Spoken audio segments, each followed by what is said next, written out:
Chapter 1. In the depths of the Yunhua Plateau in the southwest of Zhongzhou State, there was a campsite that was destined not to be marked on any map in a vast primeval forest. The entire campsite was built inside the primeval forest. In addition to the trees that could shelter it from the wind and rain, there were only a few undulating mountains around it. Starting from the main gate of the campsite, it took less than 2 kilometers to reach the border between Zhongzhou State and Annan State. It was so remote that it couldn't be more remote. The campsite was small and did not cover a large area. There were about a dozen thatched huts for people to live in and a very small but very clean open-air training ground. In the center of the training ground, a watchtower nearly 10 meters high and a flagpole with the star flag of Zhongzhou State fluttering stood alone. It was the highest place in the entire campsite, but in such an environment, the view from the watchtower was not much better than that from the ground. It was better than nothing. The sun was setting. The last afterglow of the setting sun fell on the training ground of the campsite, and the whole training ground was dim. There was a strong wind at dusk. The violent airflow tore the star flag on the flagpole. The flag fluttered, the wind blew away the clouds, and the whole campsite looked like a desolate and vivid picture. A group of soldiers in military uniforms silently saluted under the star flag, looking solemn and solemn. Among the 40 to 50 soldiers, the leader was a middle-aged man who was about 50 years old. He had a very ordinary appearance and figure, but a pair of extremely spirited and even sharp eyes added a lot to his entire person. He was dressed in military uniform, and although he did not wear a military rank, when his eyes swept around, he appeared especially majestic. The middle-aged man looked at the fluttering star flag above his head and put down his saluting palm after a long time. "Senior Li, go back with me."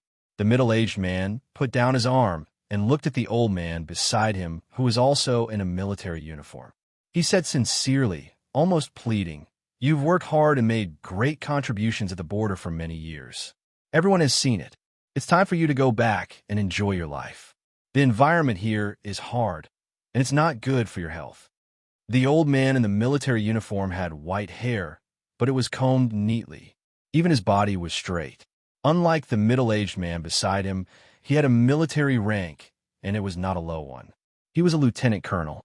However, compared to the old man's age, this military rank was not very impressive. Hearing the middle-aged man's words, the old man narrowed his somewhat turbid eyes. He shook his head with a smile and said in a hoarse voice, "Soldiers should die on the battlefield. Who would go back to enjoy life and wait for death?" "Dongsheng, I appreciate your kindness, but forget about going back. Although I'm old, I can still carry a gun and contribute to the country for a few more years. After staying here for so long, even if I go back, I won't be used to it."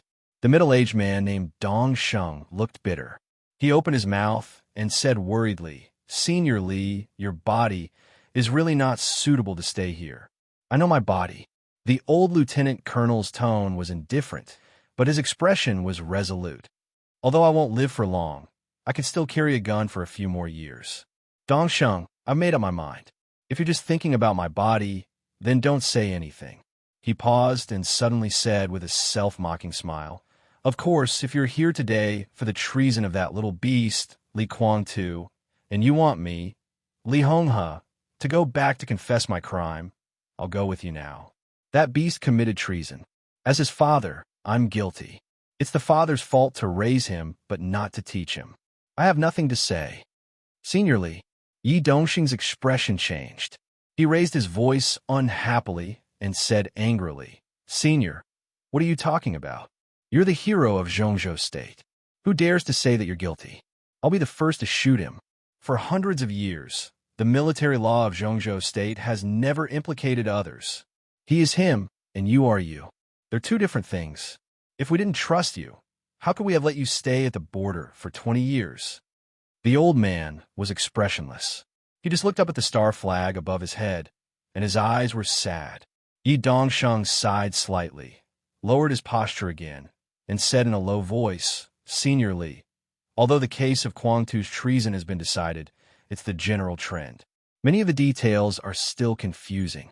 From my personal standpoint, I don't believe that Kuang-tu would commit treason. Although it's been 20 years, there's still a chance to reverse the verdict if we investigate it carefully. Senior Lee, we need a stabilizing force like you to go back to Yuzhou and cheer us on. Li Honghe seemed to be disheartened. He shook his head and said indifferently, "Forget it. It's meaningless to dig up the things that have passed for so many years. Dongsheng, if you're not here to denounce me, then go back. This place is very suitable for me. I'm an old man who's about to die. If I go to the colorful world of Yuzhou, it'll be as suffering. Don't say any more." Yi Dongsheng opened his mouth and wanted to say something, but he stopped on second thought. At this point, he really couldn't say anything. "Senior Lee, I'll give you time to think about it. I'll see you again in a year. If you have any requirements, just tell me. I'll do my best to help you." Yi Dongsheng was silent for a while, and then said with a wry smile. Li Honghe just shook his head, indicating that he had no requirements. Yi Dongsheng let out a deep sigh. Without hesitation, he strode toward a helicopter parked in front of the watchtower. The helicopter's rotors roared, and the dust flew.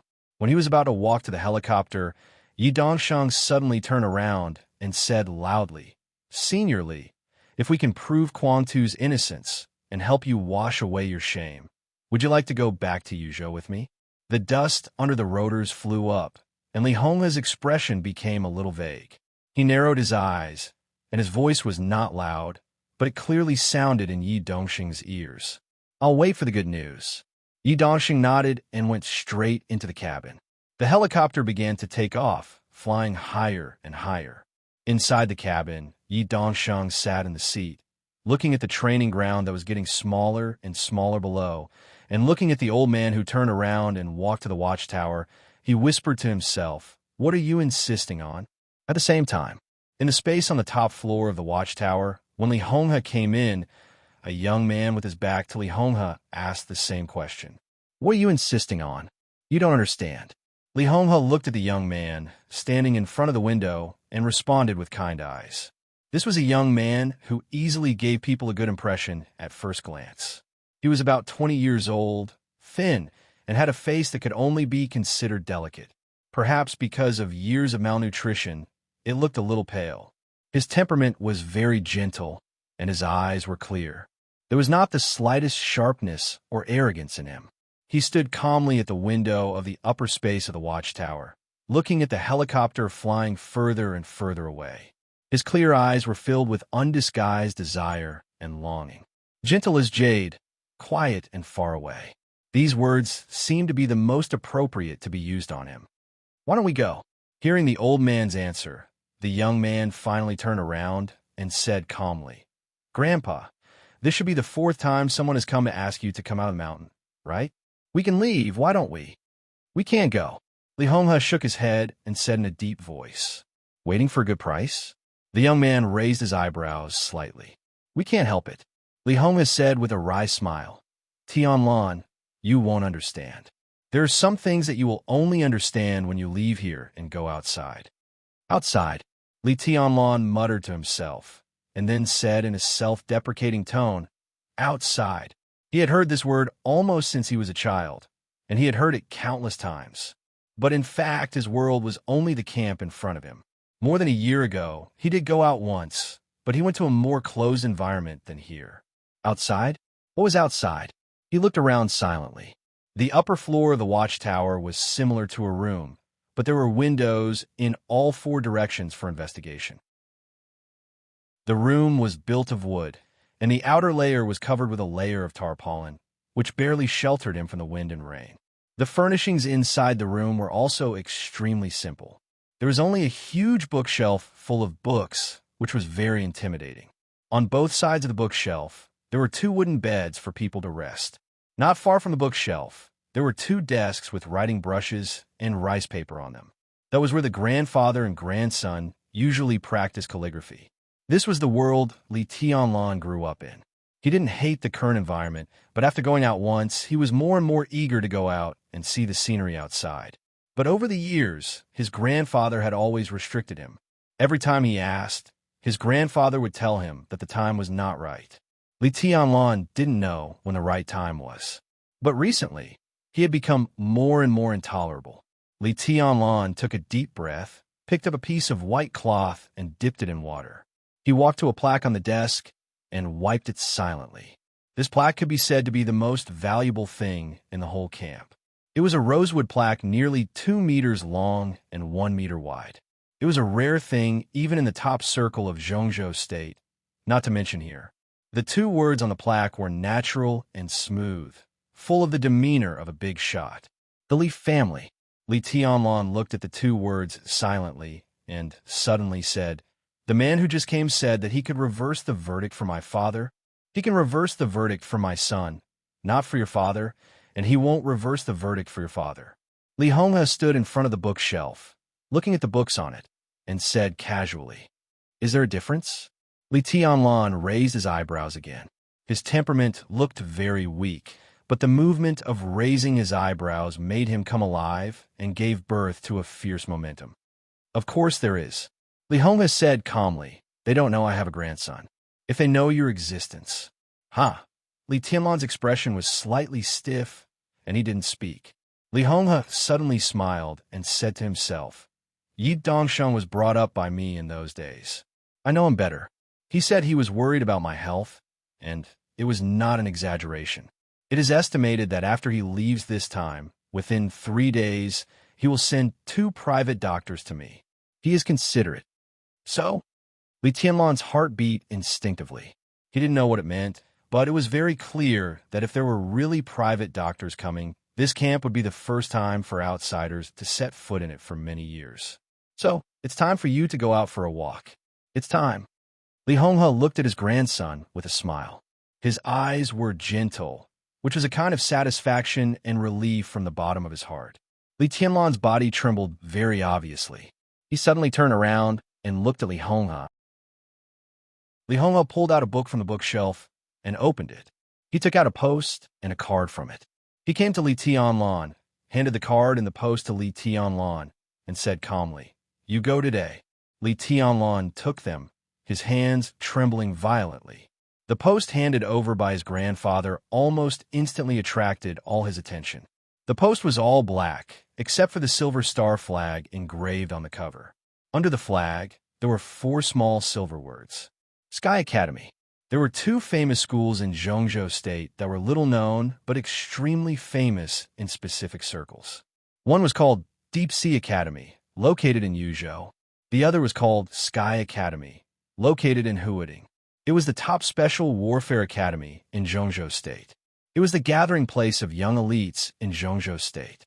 The best special warfare team members, the most elite agents, and the most promising martial arts experts gathered together and competed together. The history of the 2 special warfare academies was not long. In just a few decades, they had brilliant generals and could be said to be extremely glorious. In a few decades, the 2 special warfare academies had produced hundreds of generals, countless agents and spies, and several special warfare giants. The outstanding graduates of each session of the Sky Academy and the Deep Sea Academy had considerable autonomy.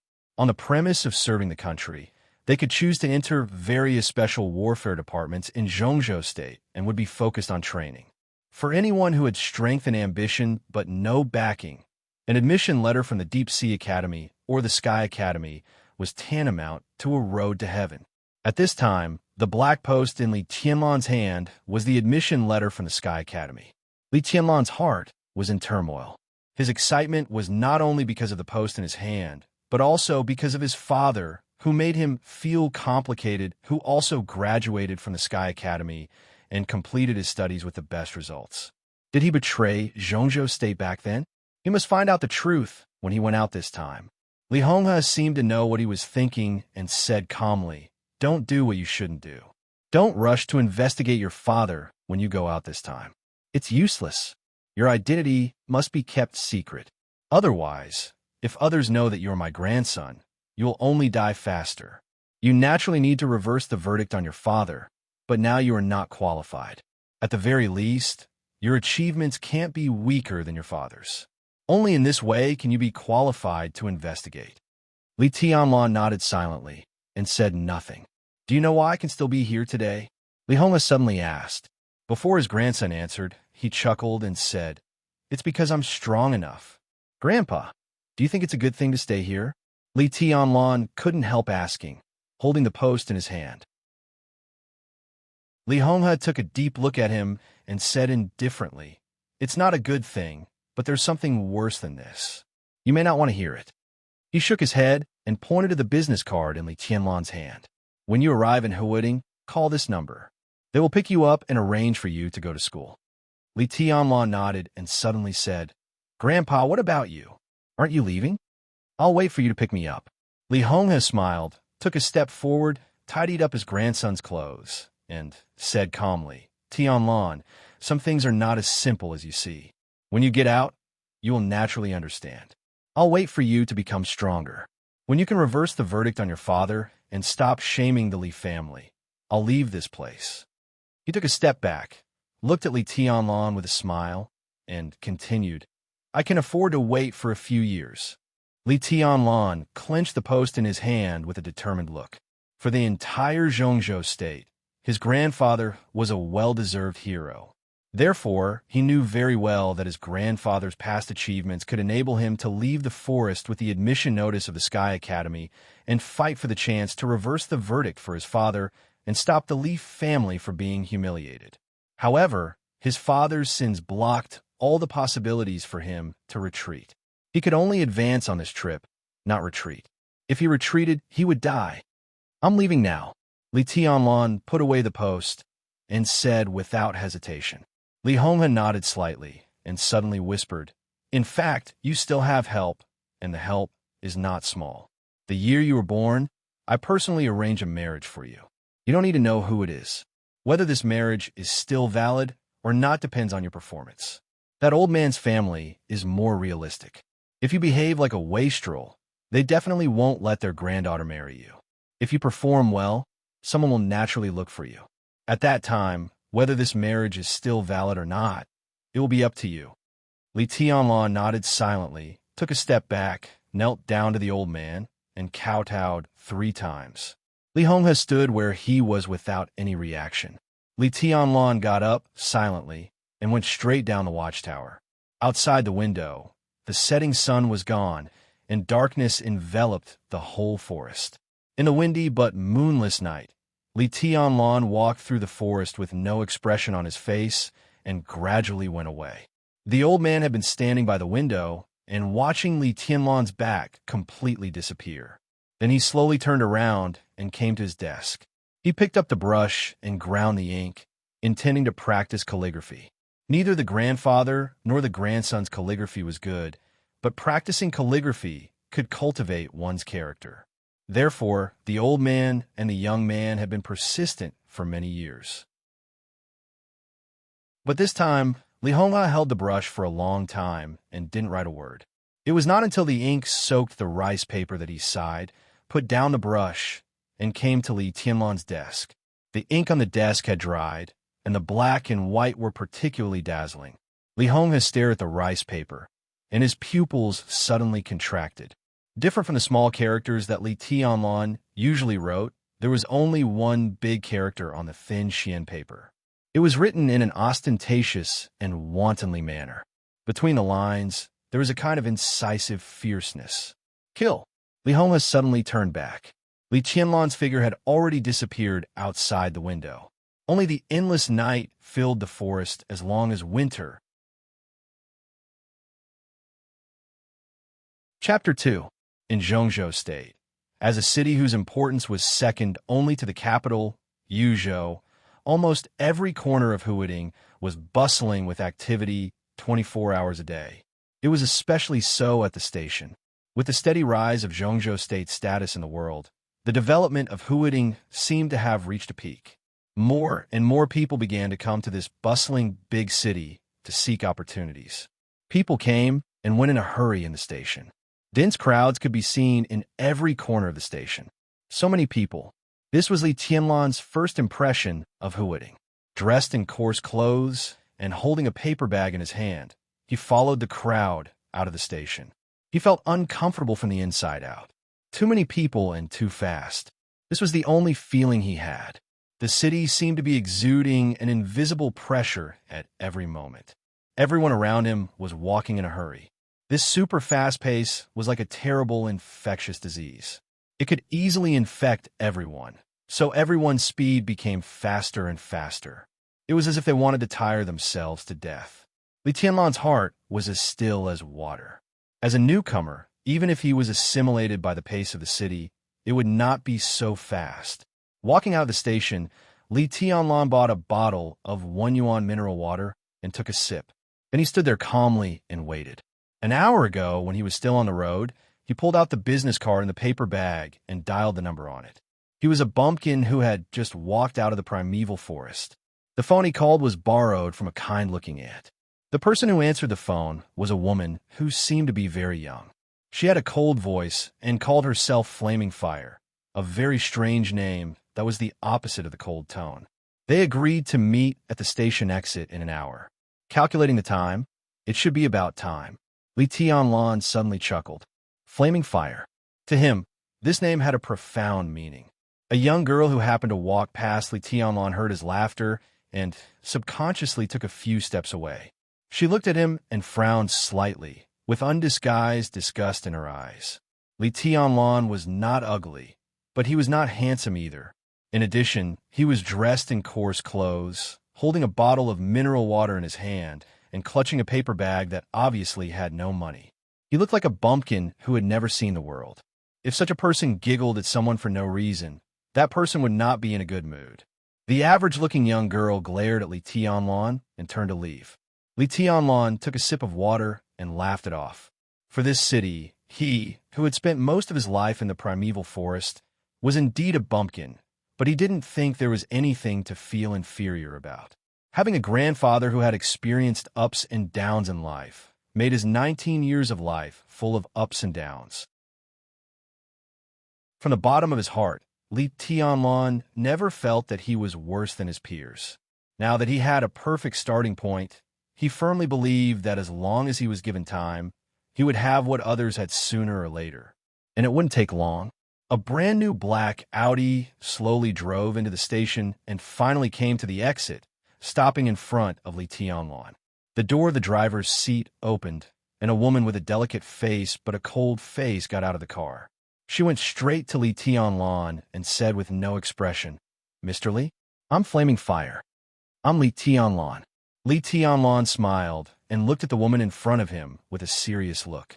She was about 30 years old, less than 7 meters tall, and had a delicate appearance, which could even be said to be elegant. She wore no makeup, and her whole person gave people a feeling of a straightforward and efficient person. The only pity was that her expression was too cold, which made people feel a chill in their hearts. If her expression could be more relaxed, it would not be difficult for her to attract the attention of the opposite sex when she walked on the street. The pedestrians nearby also began to look this way, intentionally or unintentionally. Although Flaming Fire's temperament was a little scary, she was still a beauty. Now that a beautiful woman and a famous car suddenly appeared in front of a silly bumpkin, the scene was very strange, and the passers-by were happy to pay more attention to them. Flaming Fire turned a blind eye to the strange eyes around her. After confirming Li Tianlan's identity, she nodded and said, "The boss has come to pick you up in person. Get in the car." As soon as her voice fell, a soft sound came from behind. In Li Tianlan's sight, the rear door of the Audi slowly opened, and a slender and soft calf stepped on a pair of black stilettos and gently knocked on the ground. A tall young figure got out of the back of the Audi and looked at Li Tianlan. At this moment, Li Tianlan only saw a pair of eyes as bright as the Milky Way. Flaming Fire turned around and looked at the boss who suddenly appeared from the car, looking surprised. The woman who took the initiative to get out of the car took 2 steps forward and stepped on the ground with her stilettos. The clear sound seemed to knock on the hearts of all men. Li Tianlan's face was dull. The woman's eyes were complicated. "I'm way by." After a short silence, she took the initiative to stretch out her hand and said, "Qin Wei Bai." Flaming Fire's eyes became more and more surprised. In the whole of Huading, people who knew her mysterious boss also knew that the boss never shook hands with anyone of the opposite sex. Why was this bumpkin in front of her so preferential treatment? Did the sun rise from the west? Ah, "Oh, I'm Li Tianlan." Li Tianlan suddenly came to his senses and grabbed Qin Wei Bai's small hand. It was soft and warm, like the rare warm jade in the world. Li Tianlan's heart was in a mess, and for a moment he even blushed. In his 19 years of life, his most proud state of mind was his state of mind. Even if his grandfather, Li Honghe, was harsh to evaluate him, he deserved the evaluation of a heart as still as water, perfect and flawless. But at this moment, his state of mind, which was as still as water, suddenly exploded, and the waves were monstrous. Li Tianlan took a deep breath, and his eyes finally fell on Qin Wei Bai's face again. The woman in front of him could be said to be the most perfect woman he had ever seen in his life. Her figure was slender and tall. She was at least 175 meters tall when she was barefoot. When she wore high heels, it was enough to make most men feel ashamed of their inferiority. Her face could be said to be devastatingly beautiful. The lines were sharp and exquisite, especially her pair of bright eyes. They were calm and deep, and could make any man willingly sink into them. She stood quietly in front of Li Tianlan, letting Li Tianlan hold her little hand, looking cold and indifferent, like the snow in the sky, like the moon in the clouds. She was ethereal, like a fairy who would fly away with the wind in the next second. Aloof from the world and peerless beauty, this was probably the description of such a woman. Li Tianlan subconsciously tightened his grip. Noticing this detail, Flaming Fire's eyes suddenly turned cold, and a trace of killing intent emerged from her whole body. How sharp was Li Tianlan's perception? Before Flaming Fire could speak, he had already realized his gaffe. He quickly let go of her hand and said, "Sorry, Boss Qin. It doesn't matter. If you want, you could directly call me Wei Bai in the future." Qin Wei Bai calmly withdrew her hand and said in a soft tone, "Boss Qin, this name is not good. It's not Wei Bai. It's simply white with a hint of red, unparalleled charm." Li Tianlan forced himself to calm down and said with a smile. Flaming Fire turned her head to one side and resisted the urge to scold him. In her heart, she was already extremely dissatisfied with this bumpkin who dared to flirt with her boss. Qin Wei Bai's eyes were in a trance. At this moment, even Li Tianlan could clearly feel that the perfect woman in front of him seemed to have drifted somewhere. But she quickly recovered and said with a chuckle, "Let's talk in the car." Li Tianlan nodded and followed Qin Wei Bai into the back seat of the Audi under the envious and jealous eyes of the surrounding pedestrians. Flaming Fire, whose face was getting colder, started the car. The car quickly left the station and entered the wide and neat streets of Huading. In the back of the car, the first thing Qin Wei Bai did after she got into the car was to pick up a heavy notebook. The blue cover looked old. She gently opened it and flipped through it. The yellowed paper inside was densely covered with handwriting. Qin Wei Bai closed the notebook and held it in her hand. In a soft voice, she said, "Shall we go eat something?" "Okay." Li Tianlan nodded directly. When he came out of Li's village, he only brought a few hundred yuan. After buying the ticket, he was left with a pathetic 350 yuan in his pocket. A boxed lunch in the car cost 50 yuan. Li Tianlan had endured it until now because he was really hungry. "Let's go to use for private home cuisine and then prepare some daily necessities for you. Tomorrow, I'll take you to the Sky Academy to arrange your enrollment. Tianlan, you can call me if you have any problems in Huading. I'll try my best to solve them. My mobile phone is on 24 hours a day. You can call me at any time." Qin Wei Bai stroked the notebook in her hand and looked at Li Tianlan beside her. Her tone was very serious. Smelling the faint fragrance of the beauty beside him and looking at the dreamy face in his sight, Li Tianlan's heart beat faster again. He forced himself to look away and nodded. "I understand. Thank you, Boss Qin." Qin Wei Bai frowned. Obviously, she was not very satisfied with the title Boss Qin, but she did not say much. Li Tianlan also fell silent and looked at Huading outside the car window in a trance. Row upon row of high-rise buildings, roaring cars coming and going, well-dressed pedestrians strolling on the street, old people holding children's hands, laughing and talking. There's also the warm sunshine that was rarely felt at the border. Scenes of prosperity kept retreating as the car moved forward. Li Tianlan's eyes were in a trance.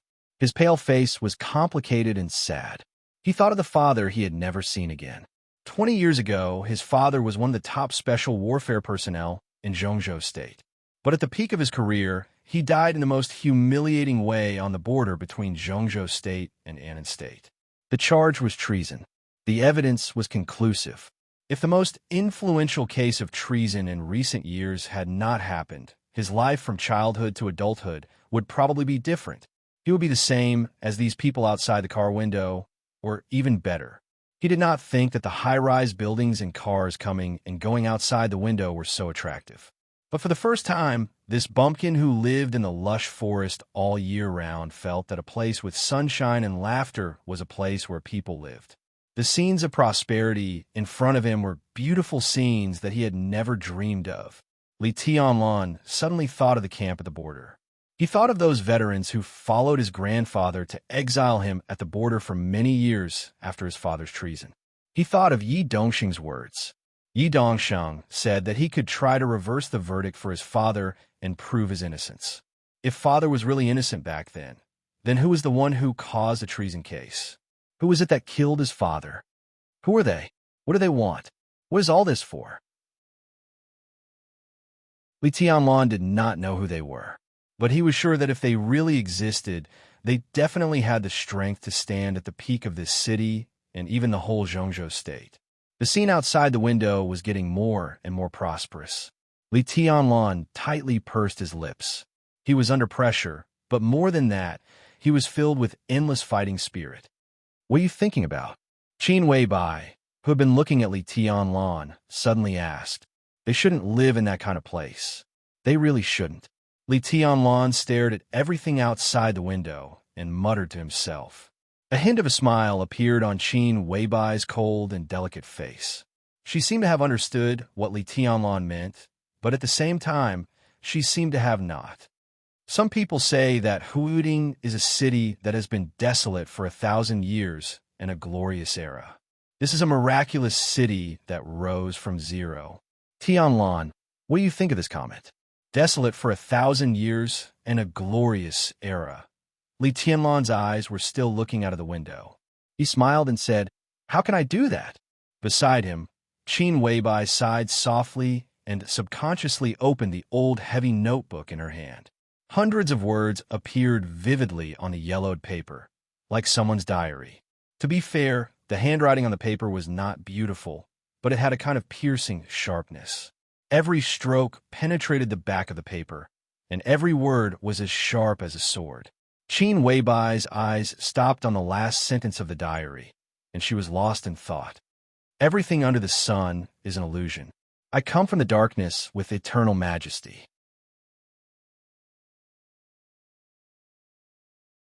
Chapter 3. The so-called private home cuisine referred to a small catering business that was opened in a residence or office building without a license, no waiters, and no fixed menu. It was a business with a very low threshold. As long as the chef had the skills, it didn't take much effort to do it. It was just a matter of taste.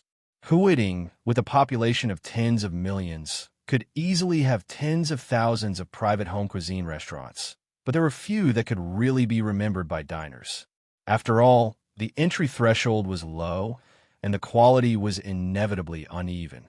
Among the countless private home cuisine restaurants, very few could make a name for themselves, and Yu's Private Home Cuisine was one of them. Yu's Private Home Cuisine in Huiding was so famous that even Li Tianlan, a bumpkin, had heard of it. Most of what he had seen and heard came from his grandfather, Li Honghe. The old man, who was now down and out, also had a glorious life decades ago. At the border, the old man had mentioned Huiding's Yu's top-grade xiaodiao and braised pork several times. Yu's xiaodiao, in particular, had a limited production. A considerable part of it was given to the top tycoons in Zhongzhou State's Hidden Dragon Sea every year. The rest was scarce, even rarer than a 50-year-old Maotai. Decades ago, Li Honghe, as one of the strongest men in Zhongzhou State, lived inside the Red Wall. He could get more than 10 jars of Yu Xiaodiao every year. The old man once praised this wine as an immortal wine. Later, he went to the border because of his son's accident. Not to mention the top-grade xiaodiao. He rarely had the chance to drink erguo too, which cost a few yuan. In Li's village, the old man, who was addicted to alcohol, could drink a bottle of erguo too for a week or even a month. He took a sip every time and praised erguo too as an immortal wine. The old man enjoyed himself, but Li Tianlan felt sad. Naturally, he was deeply impressed by Yu's private home cuisine that the old man mentioned several times. The black Audi drove around in the bustling downtown area of Huading and finally stopped in front of a deep alley. Yu's private home cuisine is in front of us. The car can't get in. We have to walk another 100 meters, Qin Weibai said softly with a notebook in her hand. She seemed to be in a good mood. Her slender legs, which were so long that it made one's mouth dry, were crossed. There was a smile on her dreamy, exquisite face. It was light and shallow, but it added a sense of elegance and serenity to her whole person. Good wine needs no bush. It takes courage to open a restaurant in such a place, even if it's a private restaurant. Li Tianlan sighed with emotion as he looked at the scene in front of him. They had long since left the center of Huading. This place was not a godforsaken place, but no one would deny that it was desolate. There were no high-end residential areas or large companies nearby. Some ordinary people obviously couldn't afford the private home cuisine of Yu's that easily cost tens of thousands of yuan. It was almost impossible to open a private home cuisine restaurant in such a place and have a good business. This place doesn't make money by sales. Yu's private home cuisine has a history of more than 100 years in Huading. Old Master Yu of this generation was the best chef in the Red Wall a few years ago. In the past, his status was no less than that of the royal chefs in the imperial palace. It is said that many high-level officials in Zhongzhou State have a special liking for his cooking. After coming out of the Red Wall, the old man opened Yu's private home cuisine in Huading and soon became famous.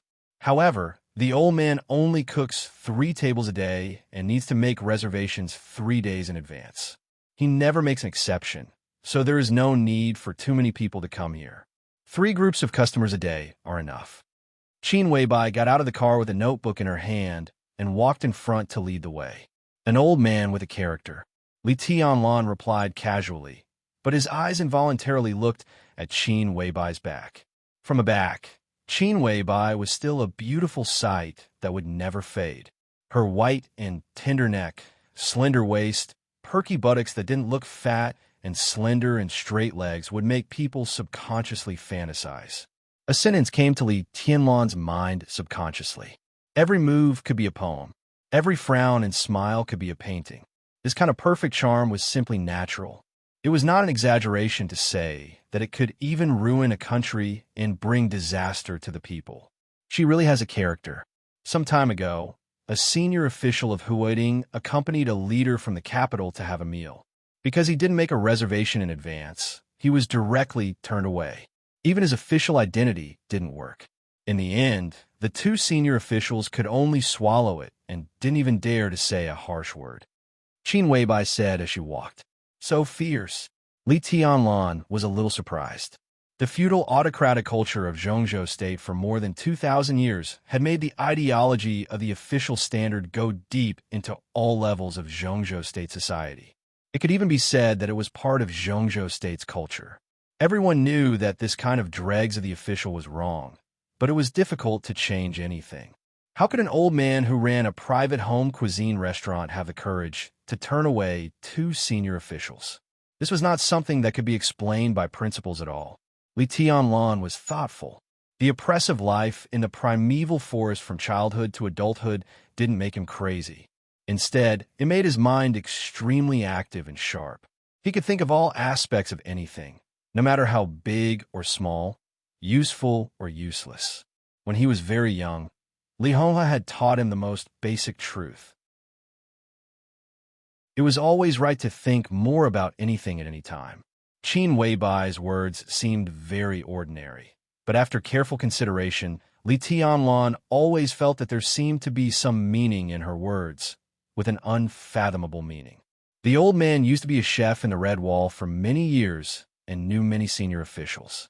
One of the big shots especially appreciated the old man's cooking. This kind of relationship may not help the old man do anything big, but it will never let the old man fall to the point of being bullied. Qin Weibai's tone became more and more light. A chef? Even if he's a chef in the Red Wall, he shouldn't. Li Tianlan said as if talking to himself. Qin Weibai smiled slightly and didn't speak. As they chatted, they had walked to the door of Yu's private home cuisine in the depths of the alley. Yu's private home cuisine sounded very arrogant, but it was very low-key on the outside.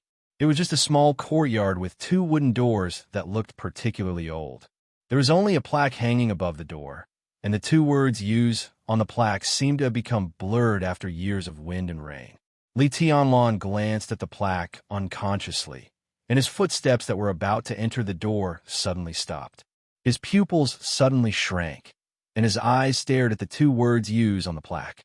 How similar the 2 words Yu's in front of him were to the 2 words Li's on the big red sandalwood plaque in the watchtower of the border camp. Whether it was the charm or the characters, they were exactly the same. It was completely the work of the same person. It was his grandfather, Li Honghe, who wrote the 2 words Li's on the red sandalwood plaque and put it in the watchtower. The plaque of Yu's in front of him. Li Tianlan glanced at Qin Weibai beside him. She brought him here for more than just a meal. Qin Weibai still stood there calmly, but the look in her eyes was a little playful.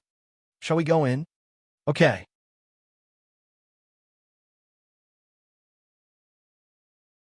Chapter 4. The interior of Yu's small courtyard was not large, but it was very elegant. There were flower beds on all sides, leaving only a stone path for walking.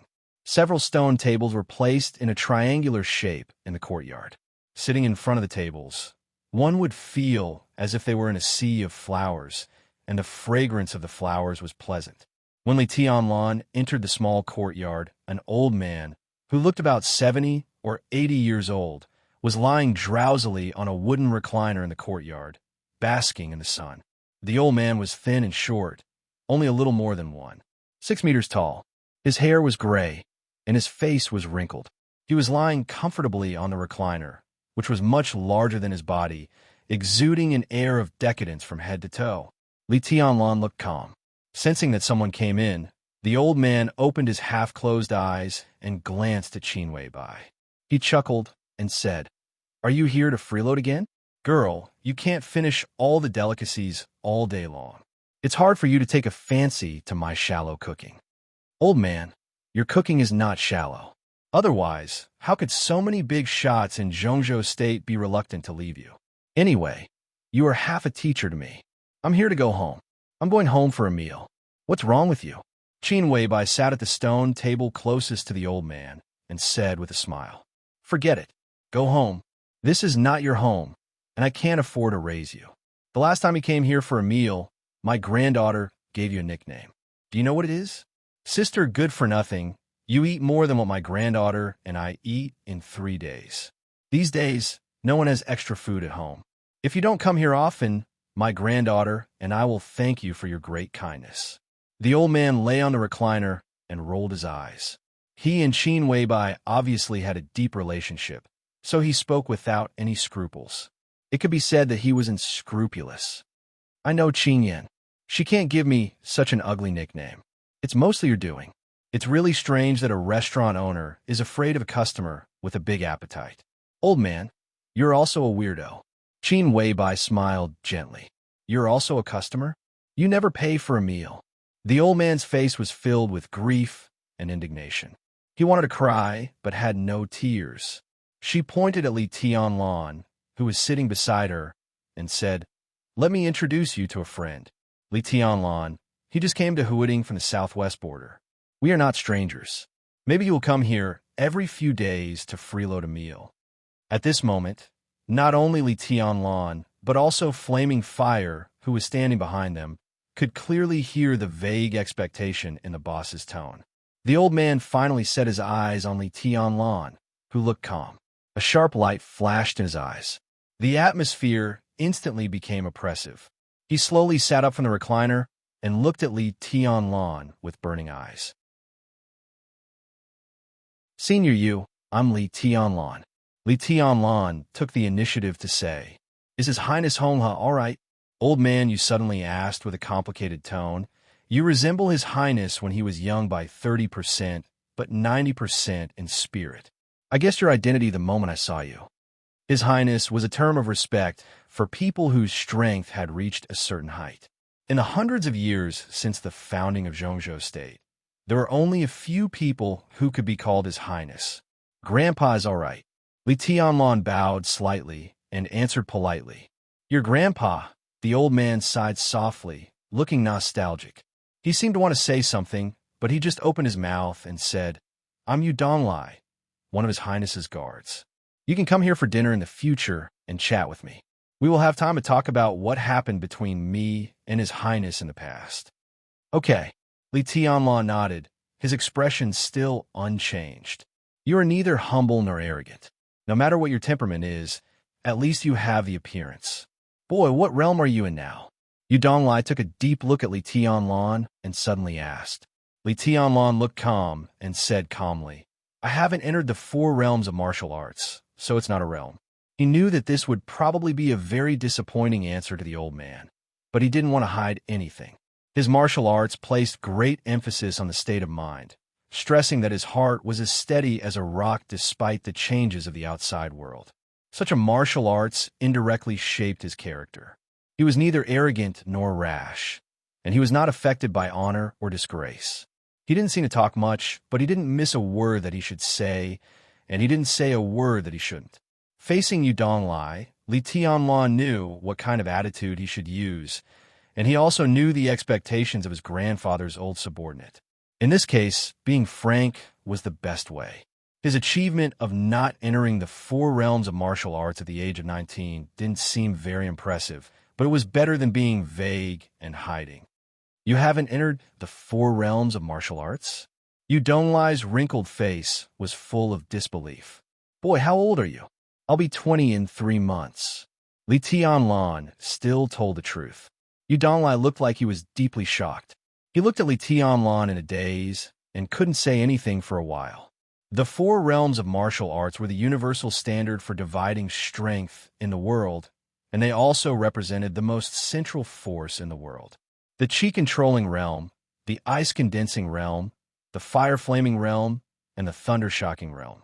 These were not realms cultivated by internal force, but the limit that ordinary people could reach with muscles and bones. Above the 4 realms of martial arts, there was the invincible realm. That mysterious realm was beyond the understanding of most people. In the world, any expert in the invincible realm was an unattainable myth and legend. Ordinary geniuses could almost enter the chi-controlling realm, the most basic of the 4 realms of martial arts, before the age of 18. Below the martial arts, everyone was a nonentity. Li Tianlong was about to be 20 years old, but he still hadn't entered the Tao, which was indeed a little embarrassing. Forget it. Let's not talk about this. I'll cook in person today as a welcome dinner for you. Bye, come and help me. A strong disappointment flashed in Yu Donglai's eyes, and then he returned to normal. He said in a calm tone. Qin Weibai nodded at Li Tianlong, and then followed Yu Donglai into the kitchen one after another. The moment the kitchen door was closed, Yu Donglai, who was walking in front, suddenly turned around and stared at Qin Weibai, who still looked calm. He said in a serious tone, How did you get involved with His Highness? I have nothing to do with Li Honghe. I just have something to do with Tianlong. Qin Weibai's tone was calm, but Yu Donglai still noticed that when she said the name of Li Honghe, there was a strong dissatisfaction in her tone. Yu Donglai was a little surprised, but he still said disapprovingly, Isn't it the same? Do you dare to say that you didn't help Li Tianlong for the strength of His Highness in the invincible realm? Of course not. Qin Weibai said calmly. Li Honghe's strength of the invincible realm happened 20 years ago. I'm not even sure if he is still in that realm now. How could I help his grandson for this? I just want to help Tianlong, and it has nothing to do with others. Tianlong, Yu Donglai murmured to himself. He finally sensed the unusual tenderness in Qin Weibai's tone. He widened his eyes and stared at Qin Weibai. He said in disbelief, Don't tell me that you've fallen for that lad. Qin Weibai didn't admit it or deny it. She took 2 steps forward, picked up an eggplant, washed it, and put it on the panel. How is it possible? That guy is not bad, but he hasn't entered the 4 realms of martial arts at the age of 20. His aptitude is quite ordinary. Moreover, he is 4 or 5 years younger than you, and he looks ordinary. He's just a greenhorn. Under normal circumstances, you wouldn't even know of his existence.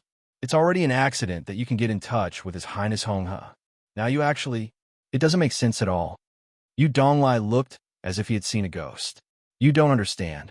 Qin Weibai said calmly with her back to Yu Donglai. Yes, I don't understand, but I understand the current situation. No one knows Li Tianlan's identity for the time being, right? But how long can this secret be hidden? A year? Or 2 years? Once his identity is exposed, how many people want to kill him, whether because of the treason case or because of his identity as Li Honghe's grandson? Too many to count. How long can he, an ordinary person who can't even enter the martial arts, live? You're asking for a big trouble for yourself, Yu Donglai said with a sneer on his face. Qin Weibai paused and said calmly, So, old man, you're going to turn a blind eye to Tianlan coming to Huading? Yu Donglai was silent. After a long time, he said calmly, His Highness has done me a great favor. I can't stay out of Li Tianlan's affairs, but there's not much I can do. His aptitude is ordinary. If he's willing to be an ordinary person, I should be able to keep him alive with the help of the balance of various forces. This is a situation that everyone can accept. Of course, the premise is that you don't get involved with him. What Yu Donglai said was from the bottom of his heart.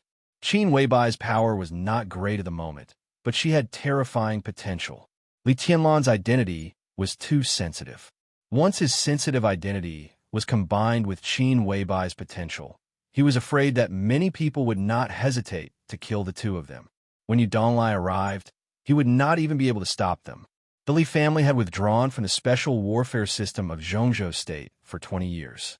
Both the enemies and those who had benefited from it were unwilling to see the Li family rise again. Both can accept it? Qin Weibai said coldly. At least I can't, and neither can Tianlan. Old man, what do you think Tianlan came to Huading for? If he just wanted to be an ordinary person, wouldn't it be better for him to stay at the border? Although it's risky there, it's much better than his situation here after his identity is exposed. Yu Donglai was slightly stunned. Before he could ask, Qin Weibai continued, He didn't come to Huading to be an ordinary person and enjoy life. He's a freshman of the Sky Academy. Yu Donglai's expression suddenly changed. He said angrily, Sky Academy? Is that guy crazy? What kind of place is the Sky Academy? It's a 30% mortality rate. With his qualifications, it's impossible for him to make a name for himself. Is he going there to be cannon fodder for others? No, he's going to the Sky Academy. Does he want to investigate his father's treason? Damn it, he's an idiot. What he should do is to stay away from the circle of the special warfare system instead of taking the initiative to get close to it. Otherwise, once his identity is exposed, more than half of the special warfare system of Zhongzhou State will be his enemy, and they'll fight to the death. This guy is courting death, Yu Donglai said with certainty. So I plan to go to Billy State in the next few days. If everything goes well, at least Tianlan will have one more life-saving card. At the very least, it will give him more time to grow. Qin Weibai smiled, and her tone became more and more ethereal. Yu Donglai's palm shook, and a piece of streaky pork he had just taken out fell to the ground. You're crazy. You'd better not touch things that don't belong to you.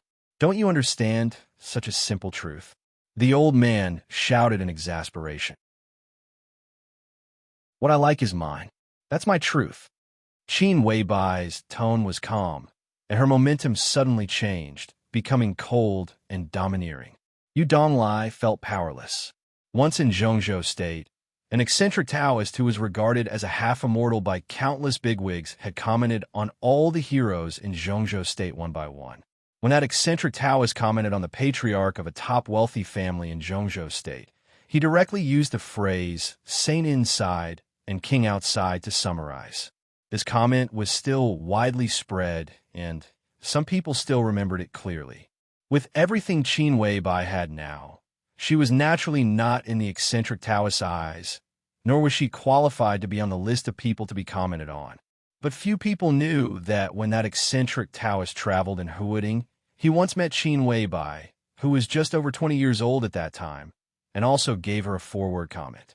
It was completely opposite to the comment of that patriarch of a top wealthy family. King inside and saint outside. This young woman, who was now known and remembered by more and more people in Huading, never had any room for change or compromise when she decided on something. Yu Donglai could not stop her, and no one could. If you can really come back alive, Li Tianlan will indeed have one more life-saving trump card in the Sky Academy.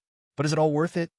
The old man picked up another piece of streaky pork and asked in a complicated tone. Before Qin Weibai could continue, he said again, I have no choice. He is the grandson of His Highness. In any case, I will protect him even if I have to sacrifice my old bones. But you don't have to do this at all. I'm really curious about how you know that guy. It's totally inexplicable. Qin Weibai, who was chopping vegetables with a kitchen knife, looked at him with gentle eyes and murmured softly, a long, long time ago, before he knew it, I knew him. She took a deep breath and said slowly, Old man, I know you have a close relationship with the headmaster of the Sky Academy, and it's hard for me to speak to them. This time, when Tianlan enters the Sky Academy, I hope you can help him when necessary. We'll see about this later. Yu Donglai said impatiently, and then said, But I still can't figure it out. There's really nothing special about this guy. If he wasn't the grandson of His Highness, I wouldn't even take a look at him. I think that Wang Xiaoyao is more suitable for you. That man has been pursuing you for several years. It can be said that he's infatuated. He doesn't deserve me. Qin Weibai raised her eyebrows. In an instant, she was in high spirits, showing her peerless elegance. In the next hundreds of years, if the world can only remember one person, then it must be my man. Wang Xiaoyao can't do this. He doesn't deserve me. Then can Li Tianlan outside do this? If I want to comment on this guy, I can only say one word, sloppy and ordinary. Yu Donglai said grumpily. What a coincidence. I also have a word for Tianlan. Qin Weibai said softly. What word? Yu Donglai asked with interest. Qin Weibai's tone was loud and clear.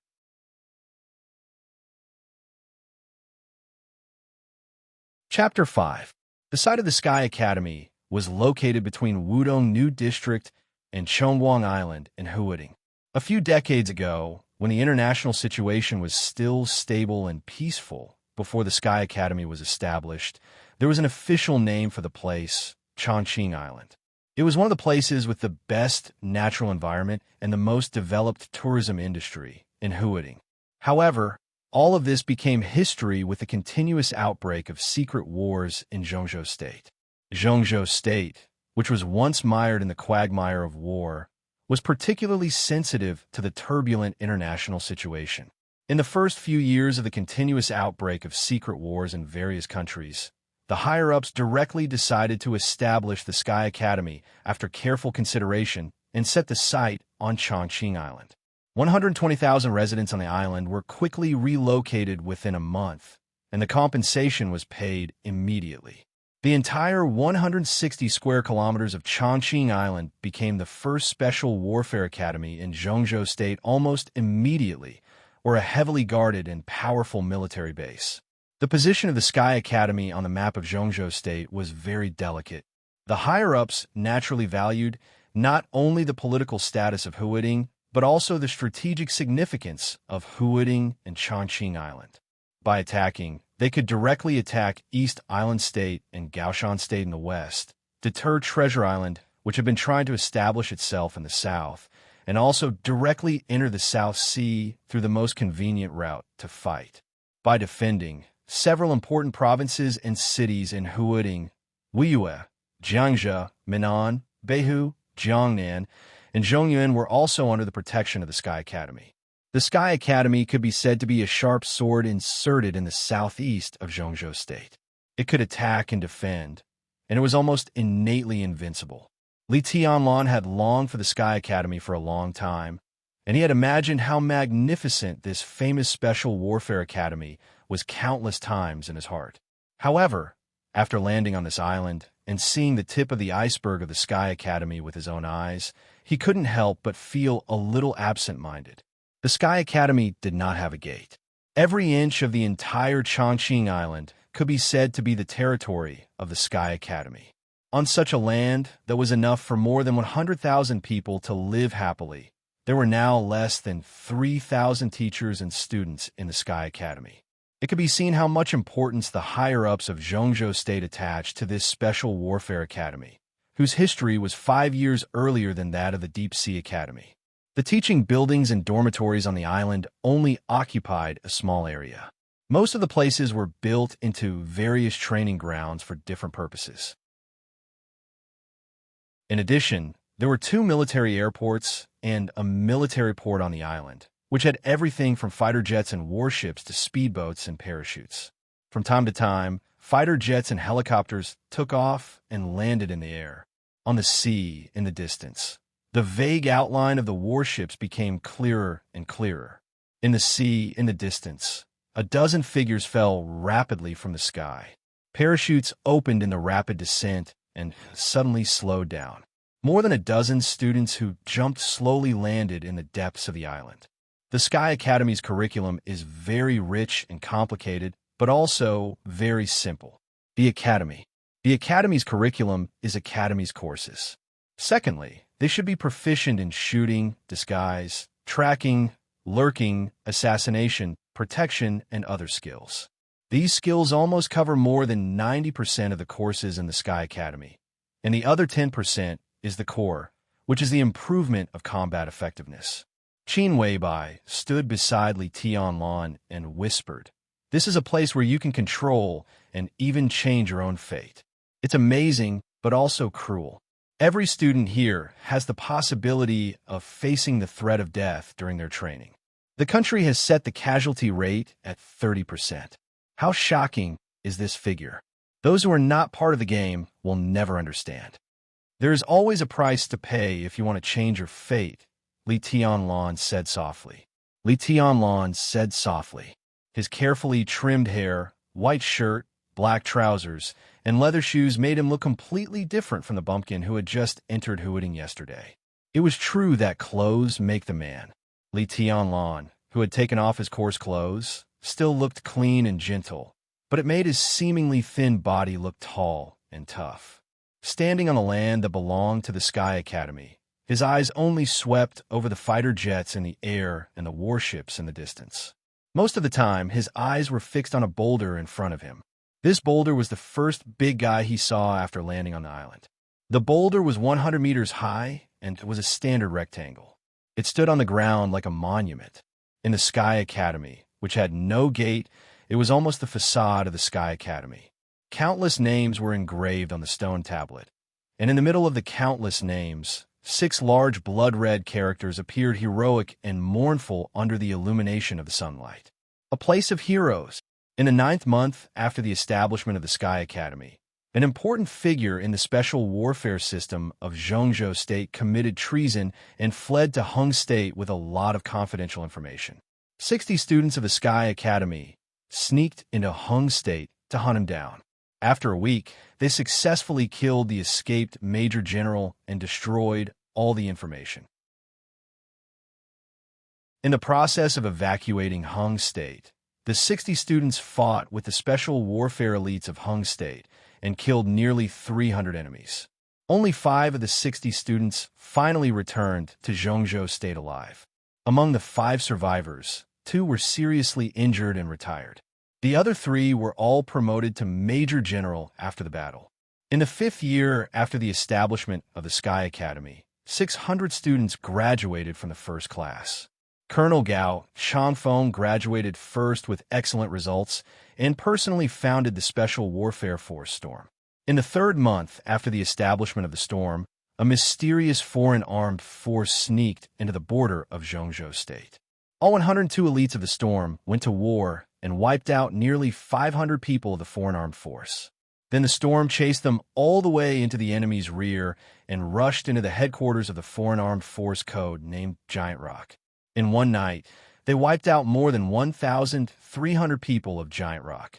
Then the storm was besieged by the local special warfare elites. All 102 people were wiped out. In the 8th year after the establishment of the Sky Academy, 5 excellent agents who went out of the Sky Academy and lurked in Annan State took a risk in desperation because of a very important military information. They successfully assassinated Ruan Jingsheng, the core figure of the special warfare system of Annan State. Then their identities were exposed, and they were trapped in Annan State. The Sky Academy dispatched 4 batches of elites, totaling 260 people, to rescue them in 3 days. In the end, only 3 people returned to Zhongzhou State with the information. The other soldiers were all buried in foreign lands, and some even had no bones left. At that time, the president of Zhongzhou State came to the Sky Academy in person, set up this stone tablet, and mentioned these 6 words in person. From then on, the headmaster of the Sky Academy would personally engrave the names of every soldier and agent who graduated from the Sky Academy after their sacrifice. Boy, do you see? The stone tablet in front of you is engraved with the names of almost all the victims of the Sky Academy. For decades, only one student who graduated from the Sky Academy did not have his name appear on it after his death.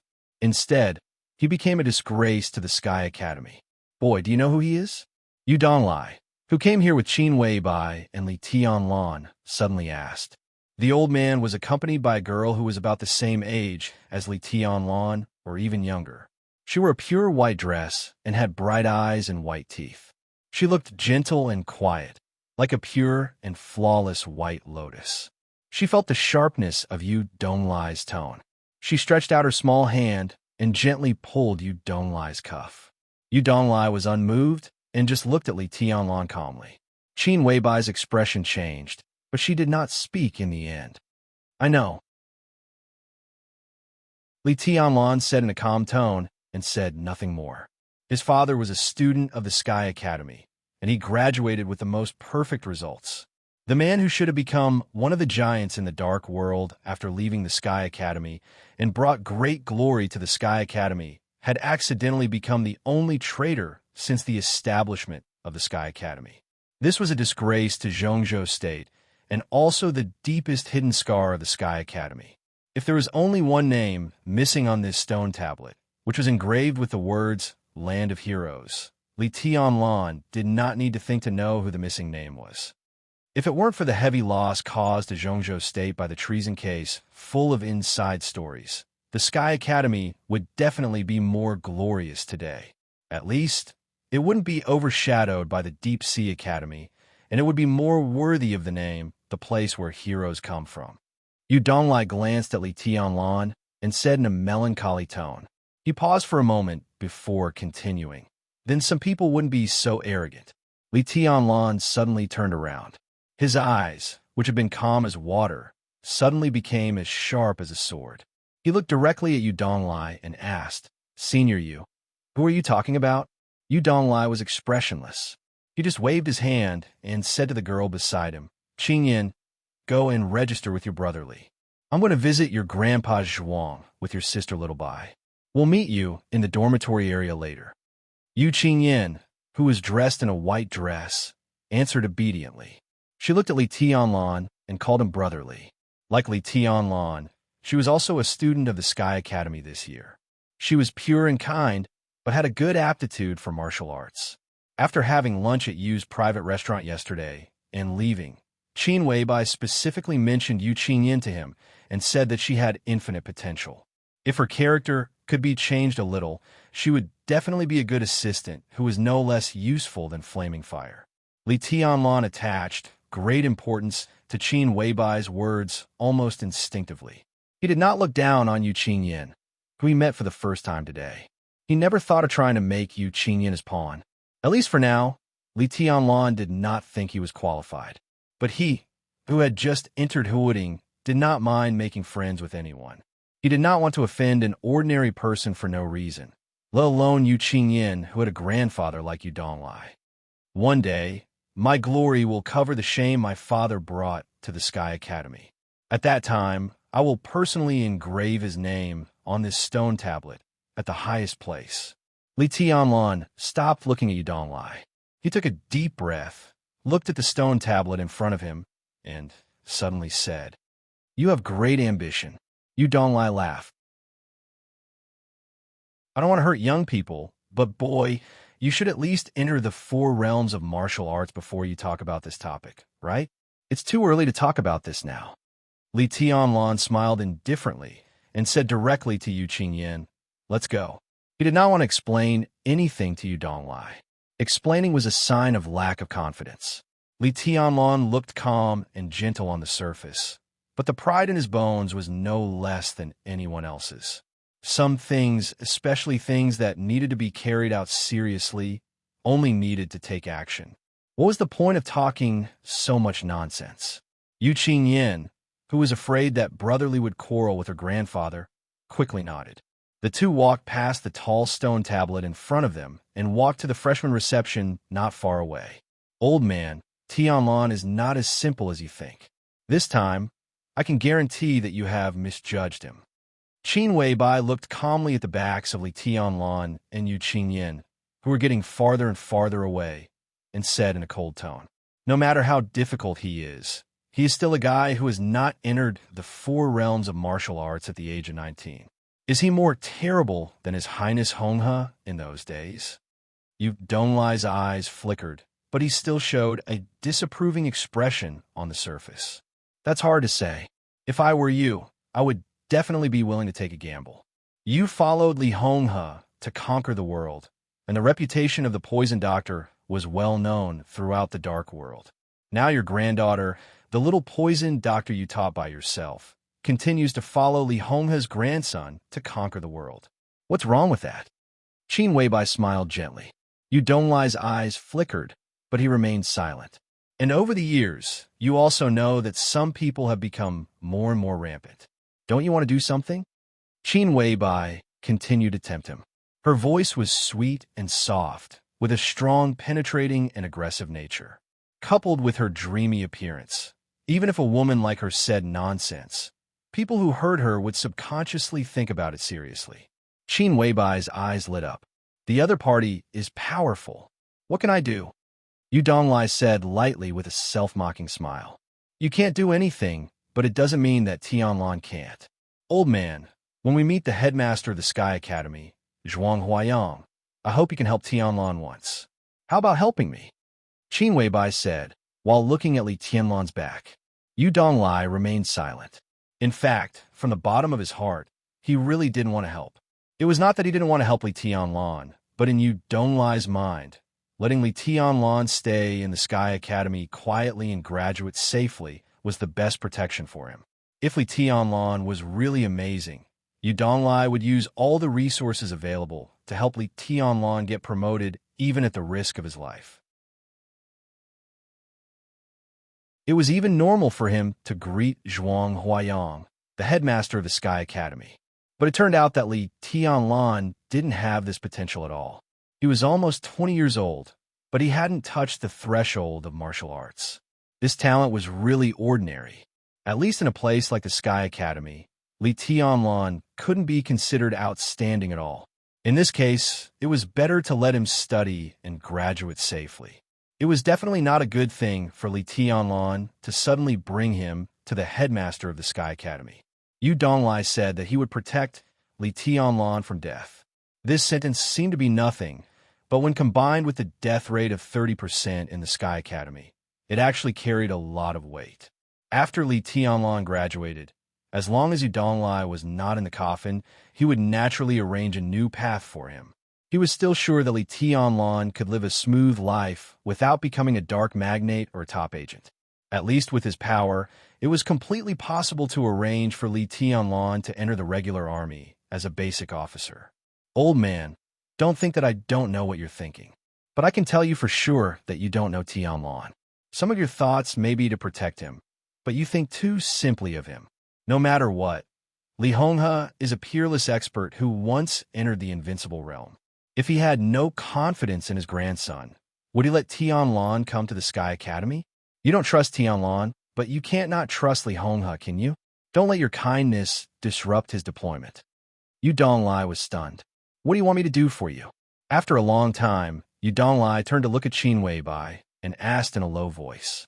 It's very simple. Qin Weibai's tone was flat.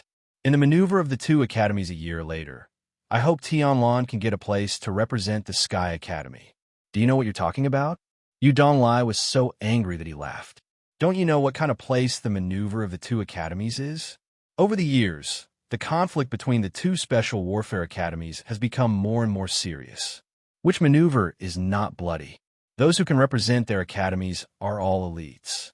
Li Tianlan hasn't even entered the 4 realms of martial arts. Is it courting death to let him participate in the maneuver? Besides, don't think that I don't know what you want to do when you go to Billy State this time. If you can come back, come back.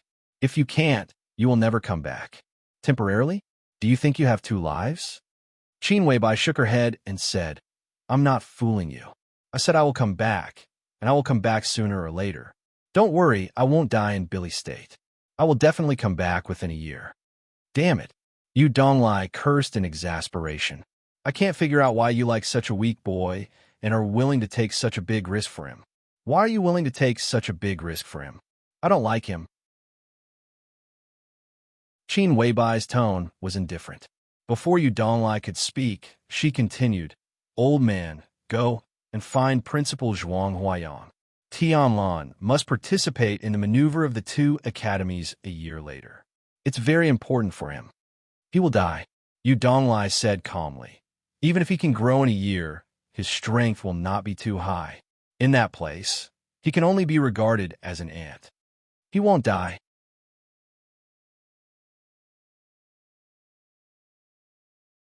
Chapter 6.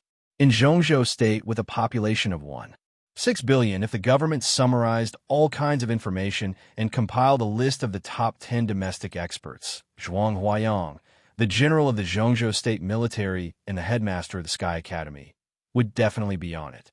Zhuang Huayang was now 70 years old, but he paid great attention to his health. His terrifying fighting strength had not yet declined.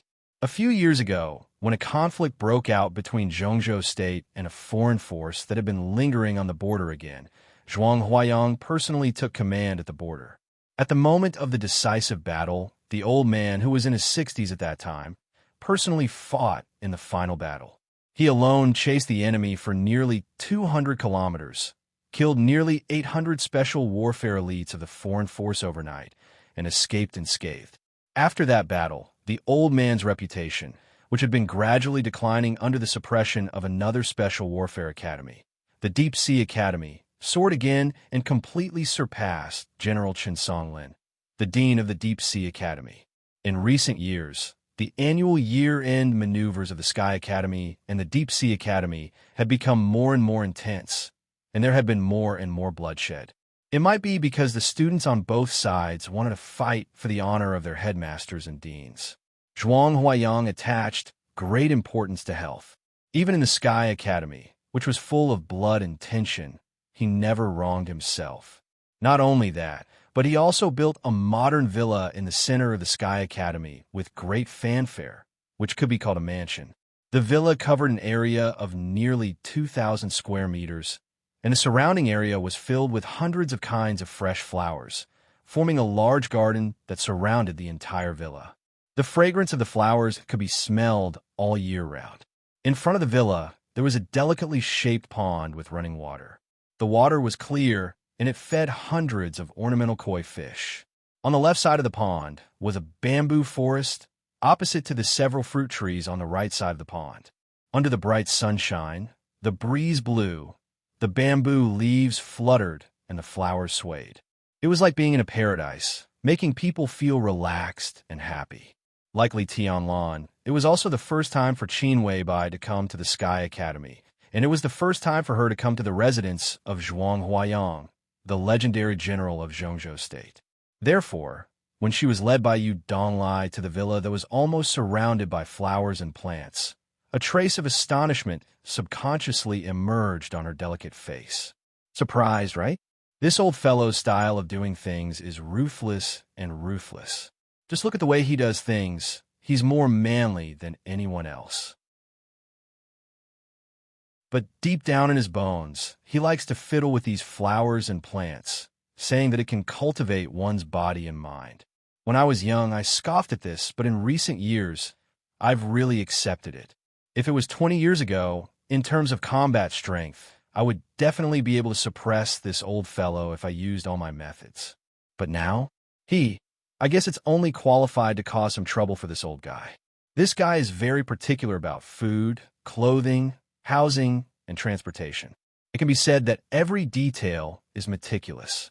These flowers and plants outside are only a small part of it. Yu Donglai, who was walking in front, seemed to have noticed Qin Weibai's expression.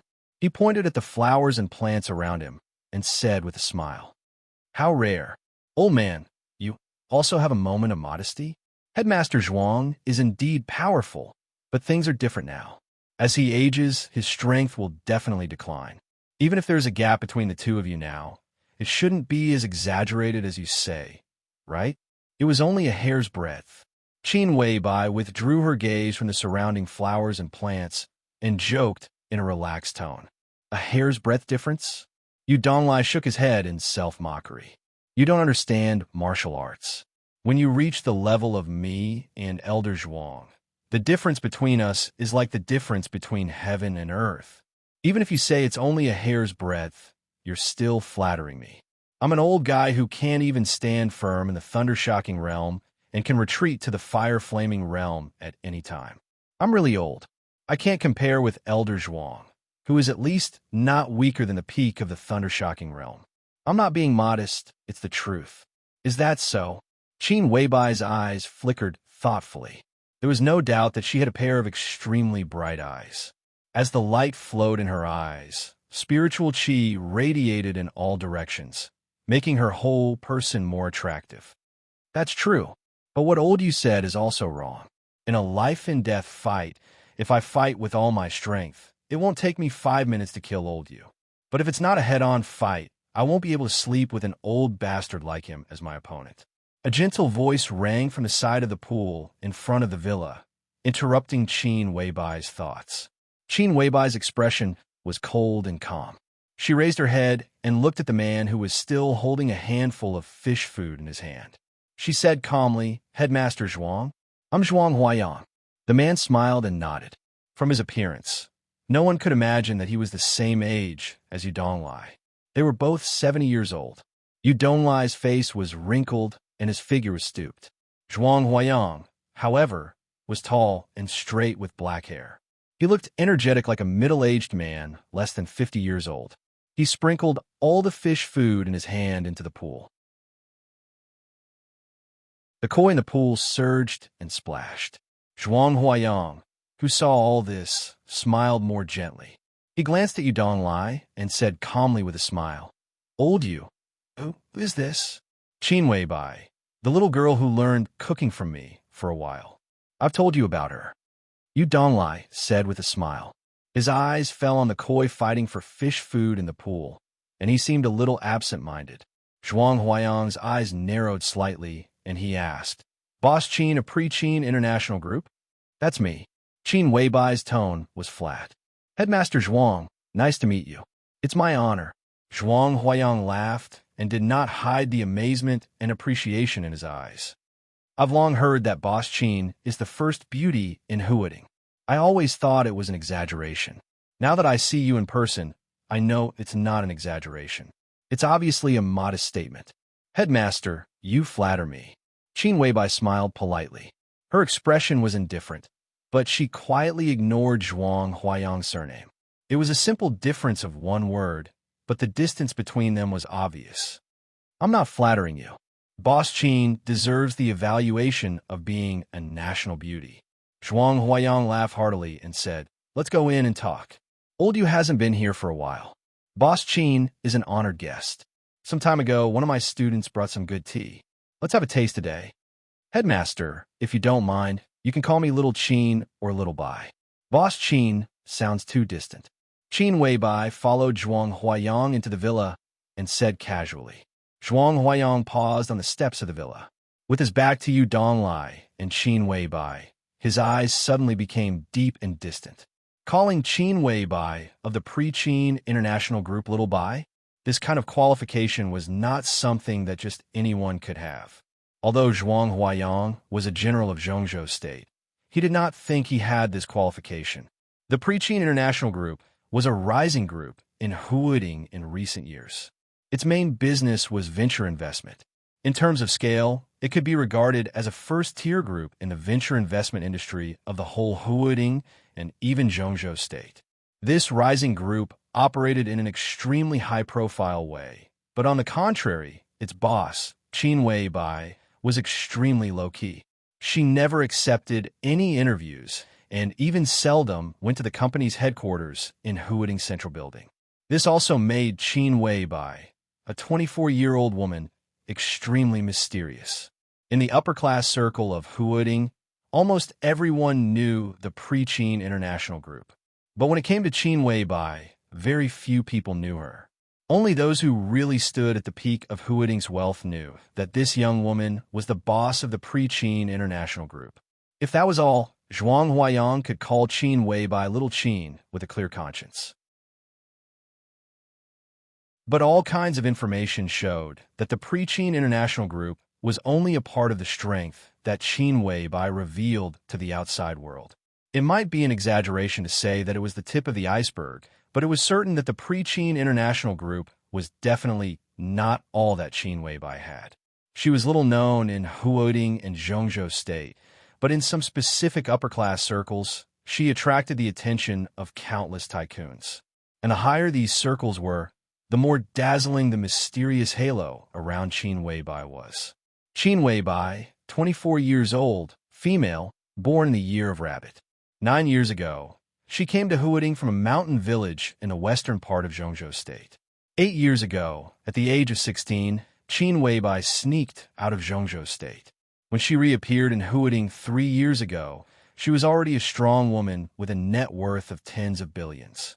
What was more puzzling was that after this woman, who seemed to know nothing about martial arts, came back from abroad, she was surrounded by experts. The Preqin International Group seemed to be just a venture capital group, but there were no less than 20 experts who had stepped into the 4 realms of martial arts. And this was the most conservative estimate. In Zhongzhou State, which had a population of 1.6 billion, how many people could enter the 4 realms of martial arts? There were not many people who could even enter the most basic chi-controlling realm. But a venture capital company had so many experts. Of course, it attracted the attention of Huading and the Ministry of State Security of Zhongzhou State. The investigation team of the Ministry of State Security entered Huading directly, without hesitation. A senior deputy minister, who was famous for his combat capability, personally led the team. The investigation could be said to be with great fanfare, but in the end, it came to nothing. It was said that during the investigation, Qin Weibai personally went to Yuzhou, the capital, and then naturally entered the vision of the high-level officials. In less than 3 days after that, the investigation team of the Ministry of State Security completely withdrew, and the development of the Preqin International Group went smoothly from then on. Even though Zhuang Huaiyang was a general of Zhongzhou State, he was still a little confused about Qin Weibai's affairs. He could vaguely sense that Qin Weibai had at least some connections in the capital, and it was even very likely that she was a big shot in the political circle. But this speculation was just speculation, and it had not been confirmed. After the investigation team of the Ministry of State Security withdrew from Huading that year, the Preqin International Group had never received any help from any force in the capital. While a few people in Huading were still speculating about Qin Weibai's background, this young woman, who was only in her 20s, showed most people a series of domineering, cold, and sharp means. In general, Qin Weibai was very likely to be a person with a great background, or she could also be a woman without any force behind her. But in any case, no one was qualified to look down on such a young woman who dared to sneak out of the country at the age of 10 and spent less than 10 years to accumulate such a large family fortune.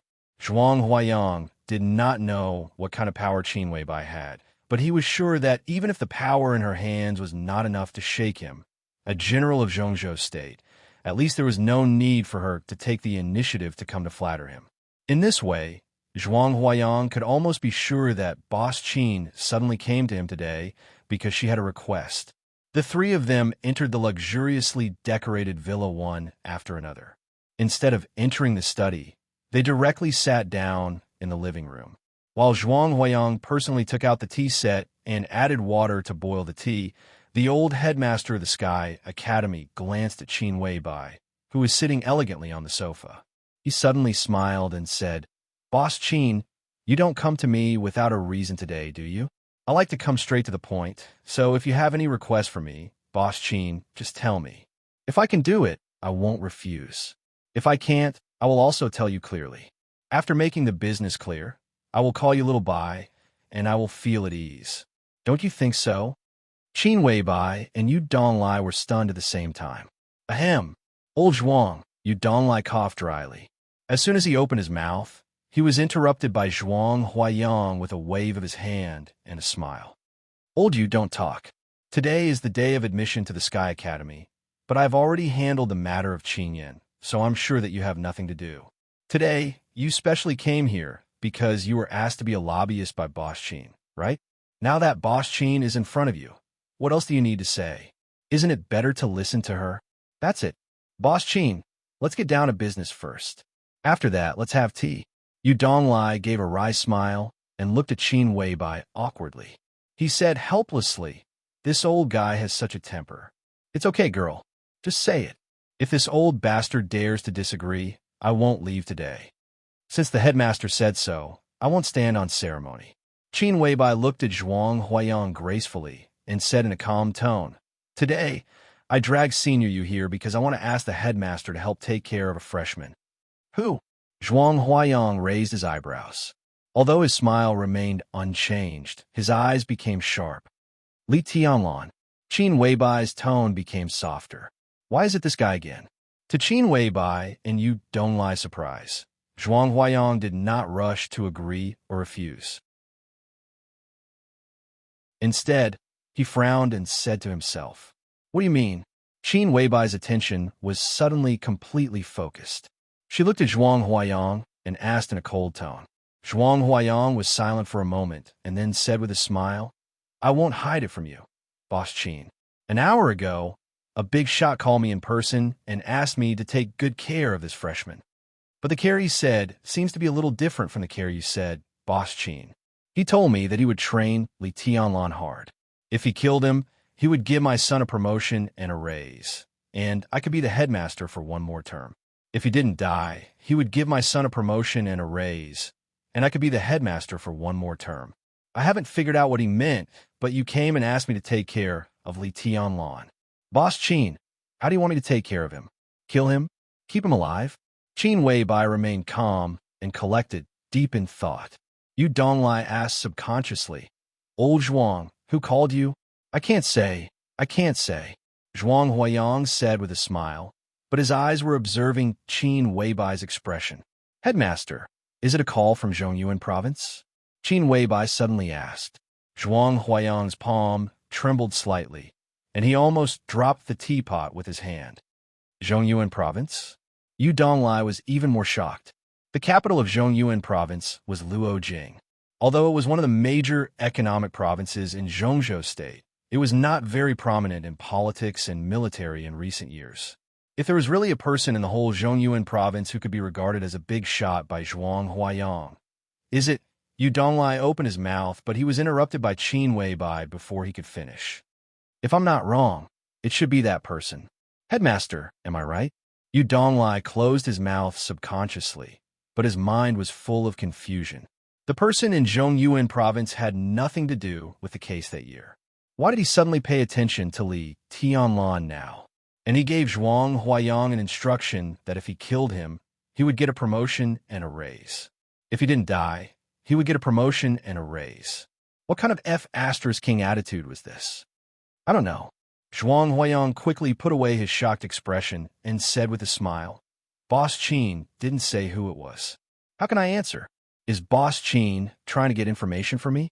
Qin Weibai smiled faintly and took the initiative to change the topic. She said slowly, I came here today to ask you one thing. In the maneuver of the two academies a year later, I hope Tianlan can get a place to represent the Sky Academy. In addition, if possible, I also want a promise from you to keep Tianlan alive within a year. If I promise Boss Qin, what can I get? Zhuang Huayang asked straightforwardly. If you can promise and do it, then I will owe you a favor. I will pay it back when the time is right. Qin Weibai came empty-handed, and, as expected, she didn't take anything with her. She just gave a verbal promise. Empty promise? Zhuang Huayang laughed and said, "What if I don't promise?" Qin Weibai lowered her eyebrows, and her unrealistically beautiful face suddenly looked obedient and docile. But her words had nothing to do with being obedient and docile. From the beginning of my career to the present, as long as I want to owe someone a favor, it seems that no one has the right to refuse, even if he is the headmaster of the Sky Academy. Yu Donglai's expression froze. He suddenly felt that this conversation might be bad. Zhuang Huayang didn't fly into a rage. Instead, he narrowed his eyes and gave her a thumbs up. Good courage. I'm flattered. Qin Weibai's tone grew calmer. Headmaster, I'm leaving Zhongzhou State tonight. I'll be back in a year at the latest. During this period, if anything happens to Tianlan in the Sky Academy, the entire Sky Academy will be my mortal enemy. I won't rest until I'm dead, including your entire family. Strong, domineering, crazy.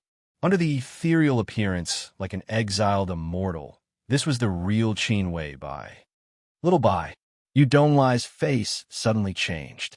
This girl was going crazy. Boss Qin, are you threatening me? Zhuang Huayang's smile completely disappeared and he asked in a gloomy tone. It's not a threat. It's just, I really can't lose or miss it. Qin Weibai looked at the boiling water in the teapot and muttered to herself absent-mindedly. Zhuang Huayang looked at Qin Weibai, who was obviously in a trance, and his gloomy face gradually eased. After a while, he said lightly, I hope Boss Qin's favor will be as valuable as ever. I'm sure I won't let you down, Headmaster. Qin Weibai stood up without hesitation and said, Goodbye. She nodded to Yu Donglai and went straight out of the door. This conversation could be said to end on bad terms, but she got what she wanted. At least she didn't come in vain. In the villa, Zhuang Huayang and Yu Donglai looked at each other. After a long time, Zhuang Huayang smiled and murmured to himself, Little girls nowadays are amazing. Old Zhuang, don't think that little Bai was just joking. She was serious. If she goes crazy, it's hard to say what will happen to the Sky Academy. At least you won't have an easy time. I'm not trying to make trouble for you, but I'm just taking care of a freshman. I'll do it conveniently if I can. At least it's better than having a mysterious opponent with infinite potential, right? Yu Donglai looked at Zhuang Huayang with a solemn expression and said, That's right. Zhuang Huayang nodded with a smile. But before taking care of this guy, I should at least see how good he is and how he deserves my care, right? Who on earth is this little guy who can attract the attention of the big shot in the Central Plains and Qin Weibai? Yu Donglai wanted to say something, but stopped on second thought. In the end, he said nothing. Zhuang Huayang picked up the phone next to the sofa and dialed a number. He narrowed his eyes and said with a smile, Qin Ku, there's a freshman named Li Tianlan. Pay attention to him. Find a young and promising teacher and test his strength. Remember, don't kill him. Take action tonight. The headmaster of the Sky Academy hung up the phone after he finished speaking. Then he looked at Yu Donglai and said with a smile, How about it, old guy? Stay and watch a good show today? Okay.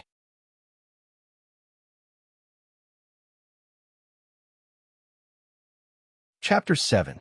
Room 601, Unit 1, Building 1, Area A. This was the dormitory assigned to Li Tianlan by the Sky Academy. The reception work of the new students at the Sky Academy was ridiculously simple. After confirming that the admission notices in Li Tianlan and Yu Qingyin's hands were authentic, the senior sister in charge of the reception of the new students simply entered their basic information into the archive and told them their respective dormitory numbers. She did not intend to personally lead the way for the juniors at all, and even skipped the procedure of giving directions. Li Tianlan was not surprised. From the very beginning, he knew that this was a special warfare academy full of cruel competition, so he didn't expect any human kindness here. He and Yu Qinyan took the free school bus to the dormitory area.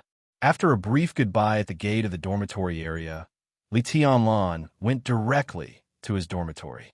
Although it was called a dormitory, it was actually a set of finely furnished apartments. The dormitory area of the Sky Academy was very large. There were nearly 30 dormitory buildings, all of which were 7-story buildings. There was no difference between the inside and outside of the building and ordinary old-fashioned apartments. There were 2 apartments on each floor, all of which had 3 bedrooms and 1 living room. Each apartment was a dormitory, and 1 person had 1 room. Compare with the situation in the outside world where 4 or 5, 6, or 7 people crowded in a room and fought for a bed. This kind of living environment where 1 person could occupy the whole bedroom was definitely quite superior. Li Tianlan's dormitory was on the top floor of a building in Area A. It was about a week before the Sky Academy officially opened on April 15th. The whole dormitory building was empty and lifeless. He, who came here first, could be said to be the only resident here. This also meant that Li Tianlan could at least choose a room he liked in the apartment as his dormitory. He was quite satisfied with this. Li Tianlan reached out, fiddled with the watch on his wrist, and aligned the dial of the watch with the sensor on the anti-theft door in front of him. The watch on his wrist was received at the reception of freshmen, which had many more functions than ordinary watches. It was a multifunctional device that integrated positioning, navigation, calling, scanning, and recording. It could be said to be the standard of every student in the Sky Academy, and also the key to enter the dormitory. In addition to the watch, Li Tianlan also received a very heavy-looking blue notebook from the reception of freshmen. Apart from that, there was nothing else. The moment the watch was aligned with the sensor of the anti-theft door, it made a soft sound, and the anti-theft door opened automatically. With a calm expression, Li Tianlan opened the door and went straight into the apartment. The interior decoration of the apartment was not overly luxurious, but it was very comfortable to look at. The whole place was pasted with light gold wallpaper. All the appliances in the kitchen, dining room, and bathroom were brand new. The real leather sofa in the living room looked a little old, but it was very comfortable to sit on. There was a TV set, a telephone, an air conditioner, a washing machine, and other electrical appliances, all of which were placed in the most reasonable position. These were things that Li Tianlan had never seen at the border. He only learned their names when he was at Qin Weibai's house last night, but that was all he knew. These electrical appliances were still in the category of high-tech for him now, and he did not know how to use them at all. Since he was the first to arrive at the dormitory, Li Tianlan unceremoniously occupied the largest bedroom in the apartment. In terms of layout, this should be the location of the master bedroom in the apartment. It faced the sea and had a unique view. The bed in the bedroom was covered with clean and tidy bedding. There was also a small desk. The surface of the desk was very clean. A thin booklet was neatly placed on it. There was even a fountain pen and ink on top of it. Li Tianlan walked over and glanced at it. It was a student code of the Sky Academy. For the time being, Li Tianlan was not interested in reading it. In the quiet bedroom, he just sat silently on the bed, staring at the scenery outside the window in a daze. A melodious ringing sound suddenly rang out. Li Tianlan did not react for a moment. After more than 10 seconds, he suddenly stood up and took out the mobile phone from his pocket. The mobile phone was bought by Qin Weibai, and there was only Qin Weibai's private mobile phone number on it. So it was self-evident who was calling. Li Tianlan picked up the phone and said hello. "Where are you?" "I'm at the entrance of the residential area." On the phone, Qin Weibai asked softly. "Room 601, Unit 1, Building 1, Area A. I'll go down to pick you up." Li Tianlan stood up without hesitation and planned to go downstairs. "No, I'm right here. I'll go up right away," Qin Weibai said straightforwardly and then hung up the phone directly. Li Tianlan's body, which was about to walk out of the door, paused. After waiting for a few seconds, the clear sound of high heels on the stairs was heard in the corridor. Li Tianlan hesitated for a moment and decided not to move. Although he admitted that he was a country bumpkin with little knowledge, he was not a fool. He could feel Qin Weibai's attitude toward him. Although he did not know what this attitude meant, at least he was sure of one thing. That was, Qin Weibai definitely did not want him to be too polite to her. In this case, he would not do anything that would invite a rebuff. The sound of high heels on the stairs downstairs became clearer and clearer. Qin Weibai's figure turned the corner of the stairs and appeared in front of Li Tianlan again. She was still holding the heavy blue notebook in one hand and a bottle of mineral water in the other. Seeing Li Tianlan standing at the door, Qin Weibai was slightly stunned. Then she smiled sweetly and said, "What? Are you going to greet me at the door? I'm not so arrogant." "No," Li Tianlan said subconsciously and turned his eyes away. This could not be blamed on his lack of determination. In fact, Qin Weibai's charm was so great that it was almost irresistible. In particular, the charm of her sweet smile made Li Tianlan dizzy. When he was with her, Li Tianlan was almost always in a state of thirst. It was really a kind of enjoyment and torture. Qin Weibai climbed the stairs with a smile and handed the bottle of mineral water to Li Tianlan. She said, "Are you thirsty? I just bought a bottle of water. You can drink it." "I'm fine." Li Tianlan licked his dry lips and said. Smelling the natural body fragrance from Qin Weibai and looking at the bottle of mineral water that was obviously drunk by her, Li Tianlan felt like he was possessed. An indescribable impulse in his heart was becoming more and more hot and clear. "Do you think I'm dirty?" Qin Weibai tilted her head and stared at Li Tianlan with bright eyes. She seemed to be smiling. "I didn't mean that." Li Tianlan looked embarrassed. When it came to this, there was really no way back. He simply did not explain and took the bottle of mineral water from her. He drank more than half of the bottle in one breath. Qin Weibai's breath seemed to be left at the mouth of the bottle, faint and faint. Li Tianlan did not know whether it was because of thirst or other reasons, but he felt that the bottle of water had an indescribable sweet taste. "Let's go in and have a look around your dormitory." Qin Weibai did not seem to feel anything ambiguous at all. She pulled Li Tianlan directly into the apartment. Li Tianlan was confused, and his mind was full of Qin Weibai's voice and smile just now. "It looks good." Qin Weibai looked at the decoration in the living room and nodded. She asked, "Which room did you choose?" "Here." Li Tianlan personally led Qin Weibai into the bedroom. On the soft bed in the bedroom, the blue notebook that Li Tianlan took back from the reception office was thrown on the bed casually. It was almost the same as the notebook in Qin Weibai's hand. Qin Weibai, whose delicate and flawless face was full of intoxicating smile, was slightly stunned. She looked at the blue notebook on the bed and her eyes were in a trance. Li Tianlan did not change his expression. "The two notebooks are very similar, aren't they?" Qin Weibai was silent for a while. Suddenly, she raised the notebook in her hand and asked, "Yes, they are very similar. The only difference is that mine is newer, and I haven't written anything on it," Li Tianlan said calmly.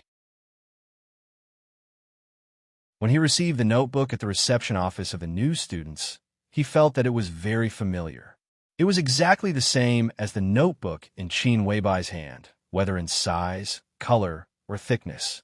She undoubtedly attached great importance to the notebook in her hand. When she came out, she took it with her. When she got in the car, she held it in her hand. Even when she was eating, she put the notebook in the closest place to her.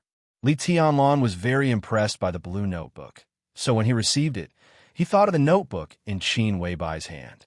The Sky Academy has a hard and fast rule for all students, that is, to make weekly notes.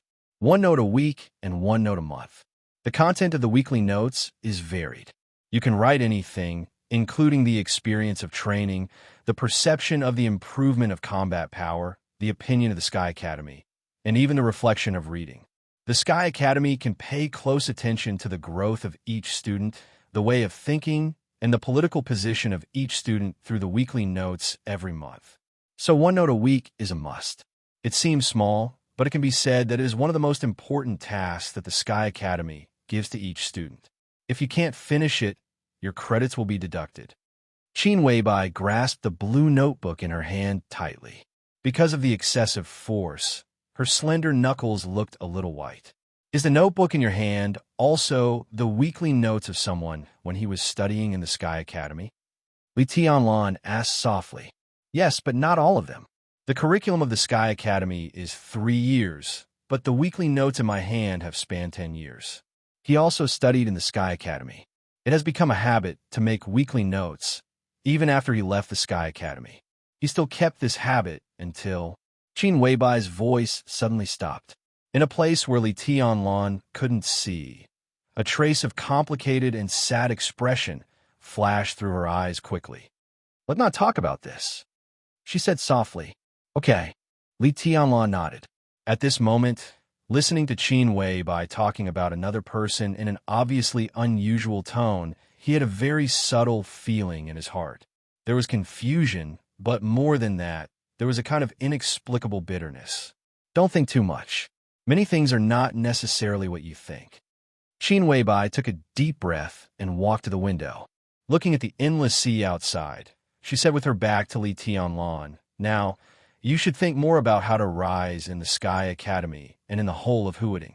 Judging from the current international situation, the possibility of an all-out war between countries is not high, but the unknown secret war will become more and more fierce.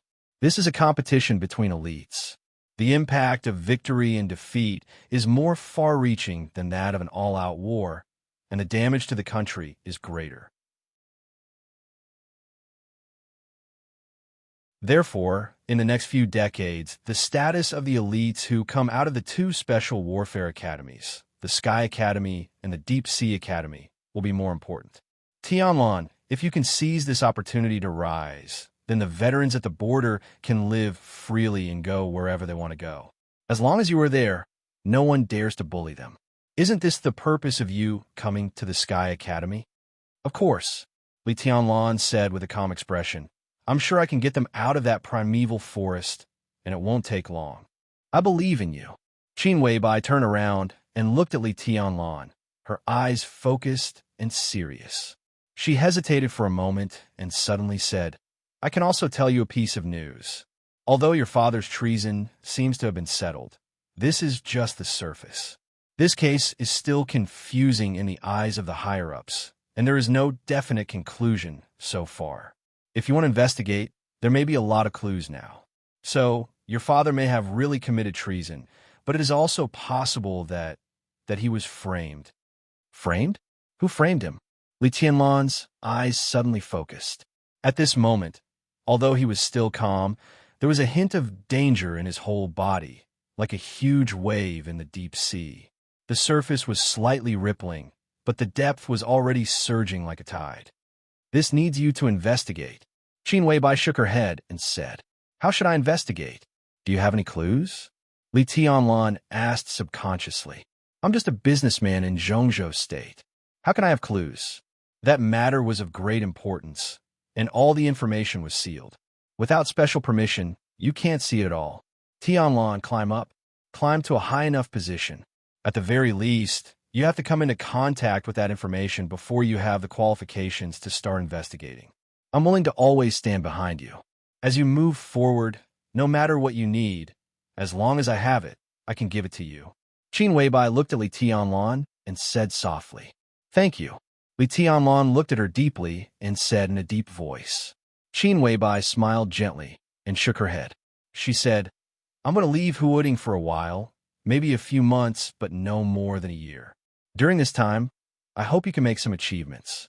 Well, wait for me to come back. If you can hold your ground in the Sky Academy, then I'll agree to one of your requests. How about that? In Li Tianlan's somewhat widened pupils, Qin Weibai narrowed her big eyes and smiled more and more softly. I can agree to any request you have. Really? Li Tianlan confirmed in a dry voice. There were all kinds of thoughts in his mind. Countless thoughts crowded together, making his whole mind blank. Of course, in Huading, people who know me, Qin Weibai, know that I always mean what I say. Qin Weibai looked proud. She reached out a small white hand to Li Tianlan and said, Let's pinky swear. Li Tianlan walked over in a daze, reached out his little finger, and hooked it with Qin Weibai's finger. Qin Weibai's body was close to Li Tianlan. She took out her mobile phone, turned on the camera function, and directly pressed the shooting button. The two leaned against each other, and the picture of their fingers hooking was immediately taken. In the photo, Qin Weibai smiled tenderly, while Li Tianlan's expression was a little dull. Qin Weibai nodded with satisfaction and sent the photo to Li Tianlan.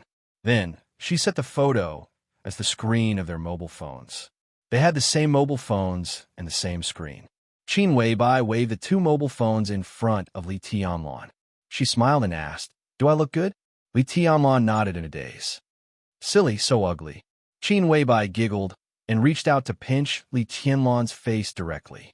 At this moment, Goddess Qin, who is known for being strong and domineering in the whole business circle of Huading, seemed to have come to the world from the high altar in an instant. She also walked into Li Tianlan's heart.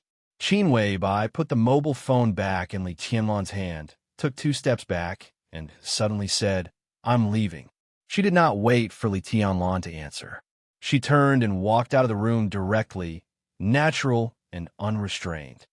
Li Tianlan, who had been in a daze, suddenly came back to his senses. Without saying anything, he chased after her and said, "I'll see you off." The two went downstairs in silence and walked out of the gate of the dormitory area. On the road outside the dormitory area, a school bus was coming from a distance, getting closer and closer. You can't change the screen-saver photos of your mobile phones, do you know? Qin Weibai glanced at the bus coming from a distance, turned to Li Tianlan, and said, "I know." Li Tianlan smiled a little foolishly and said, "And I won't change it." "Well, I won't change it either." Qin Weibai said softly and pulled Li Tianlan's hand. "Come on." She let go of his hand, turned around, and stepped on the school bus in front of them. The school bus started slowly and went away. Li Tianlan stood there silently, watching the school bus leave. He did not move. In the back row of the school bus, Qin Weibai, who had been admiring her mobile phone since she got on the bus, put away her mobile phone and looked more and more gentle. There was a turn in front. Qin Weibai, who put away her mobile phone, suddenly looked back.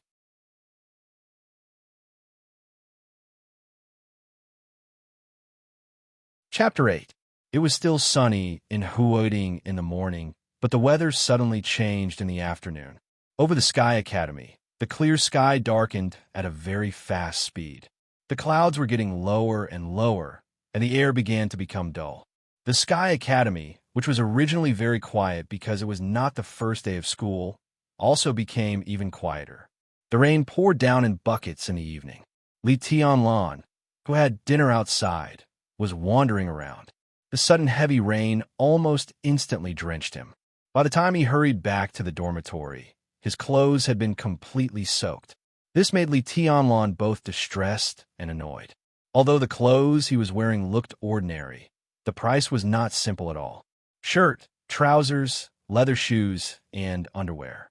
Although Li Tianlan did not have any brand awareness, he clearly saw the price of these things when Qin Weibai bought them for him.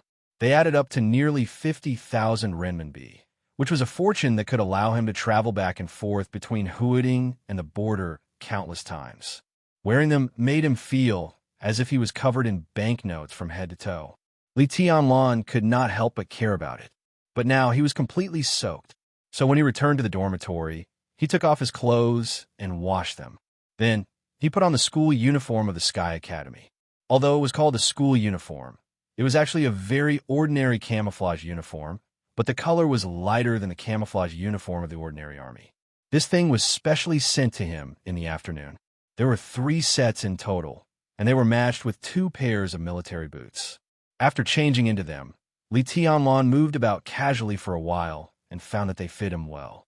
This also made his inner depression dissipate a lot. The rain outside the window was getting heavier. Li Tianlan's dormitory was on the top floor. Dense raindrops were beating on the roof, making a very lively sound. Li Tianlan, a country bumpkin who didn't even know how to plug in and turn on the TV, had nothing to do. Finally, he remembered the Sky Academy's student code of conduct on the table. The student code of conduct did not look thick, but that was compared with the weekly notebook on the desk.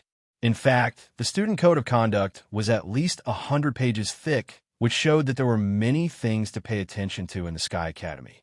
Anyway, he had nothing to do, so he simply sat at the desk and opened the first page of the student code of conduct. 8 large scarlet characters immediately came into Li Tianlan's eyes. 8 words, almost up and down, neat and tidy. It became the only content on the page. If you want to go to heaven, you must first go to hell. What the hell is this? Li Tianlan was a loss. Advice? Encouragement? Or was it the school motto? No matter what it was, just from the literal meaning of these 8 words, Li Tianlan knew that his study life in the Sky Academy might be crueler than he had imagined. Li Tianlan's heart was as calm as still water. He silently turned the page, and the contents of the Student's Code of Conduct appeared on the second page. Chapter 1 of the Student Code of Conduct of the Sky Academy. Credit is omnipotent. Power, wealth, and deities were not omnipotent. Only academic credits were. In the Sky Academy, credits meant everything. In terms of confidentiality, the Sky Academy was definitely one of the military bases with the highest specifications in Zhongzhou State. Although it was named after the school, countless newly developed equipment, weapons, and defense systems of Zhongzhou State would be the first to be equipped with the Sky Academy. However, in addition to countless cutting-edge weapons and training bases on the island, there were also entertainment places for students, shopping malls, karaoke halls, and bars. What was even more exaggerated was that the Sky Academy even had a small playground. All these expenses did not require RMB, but credits. Here, RMB was useless. Credits were the only currency in circulation. Clothing, food, housing, and transportation, everything required credits. Similarly, the number of credits was also the only criterion to judge a student's performance. In the first month of school, new students would have 50 credits. However, none of these 50 credits could be used freely, because even living in the dormitory was not free here. Living in the dormitory cost 1 credit a day, which meant 30 credits a month. In addition, taking the school bus back and forth from one training ground to another required 10 credits a month. The remaining 10 credits were used to buy a series of daily necessities, among which food occupied the majority. Because there was no canteen in the Sky Academy, there were only restaurants, and eating in restaurants also required credits. The amount of consumption was most directly related to what one ate. That was to say, if a student wanted to survive in the Sky Academy without any entertainment or other activities, he had to get at least 50 credits a month. Once the credits were negative and could not be made up within the prescribed time, then no matter who it was, he would directly lose the qualification to be a student, which was equivalent to being expelled. A student who was rejected by the Sky Academy basically lost his future. Credits were related to survival as well as future. The curriculum of the Sky Academy was a 3-year course, which was also a credit system. Within 3 years, any student, no matter how short his time in the school was, could graduate from the Sky Academy in advance as long as he had enough credits. 8,000 credits. This was the minimum number of credits needed for graduation in the Sky Academy. The graduation of the Sky Academy was divided into 3 levels: barely graduate, normal graduate, and perfect graduate. 8,000 credits could reach the level of barely graduate. A normal graduation would require 12,000 credits, and a perfect graduation required a total of 20,000 credits. Within 3 years, the students who accumulated the most credits among the perfect graduates had the qualification to create their own forces. The Sky Academy would directly report to the Ministry of National Defense and the Ministry of State Security.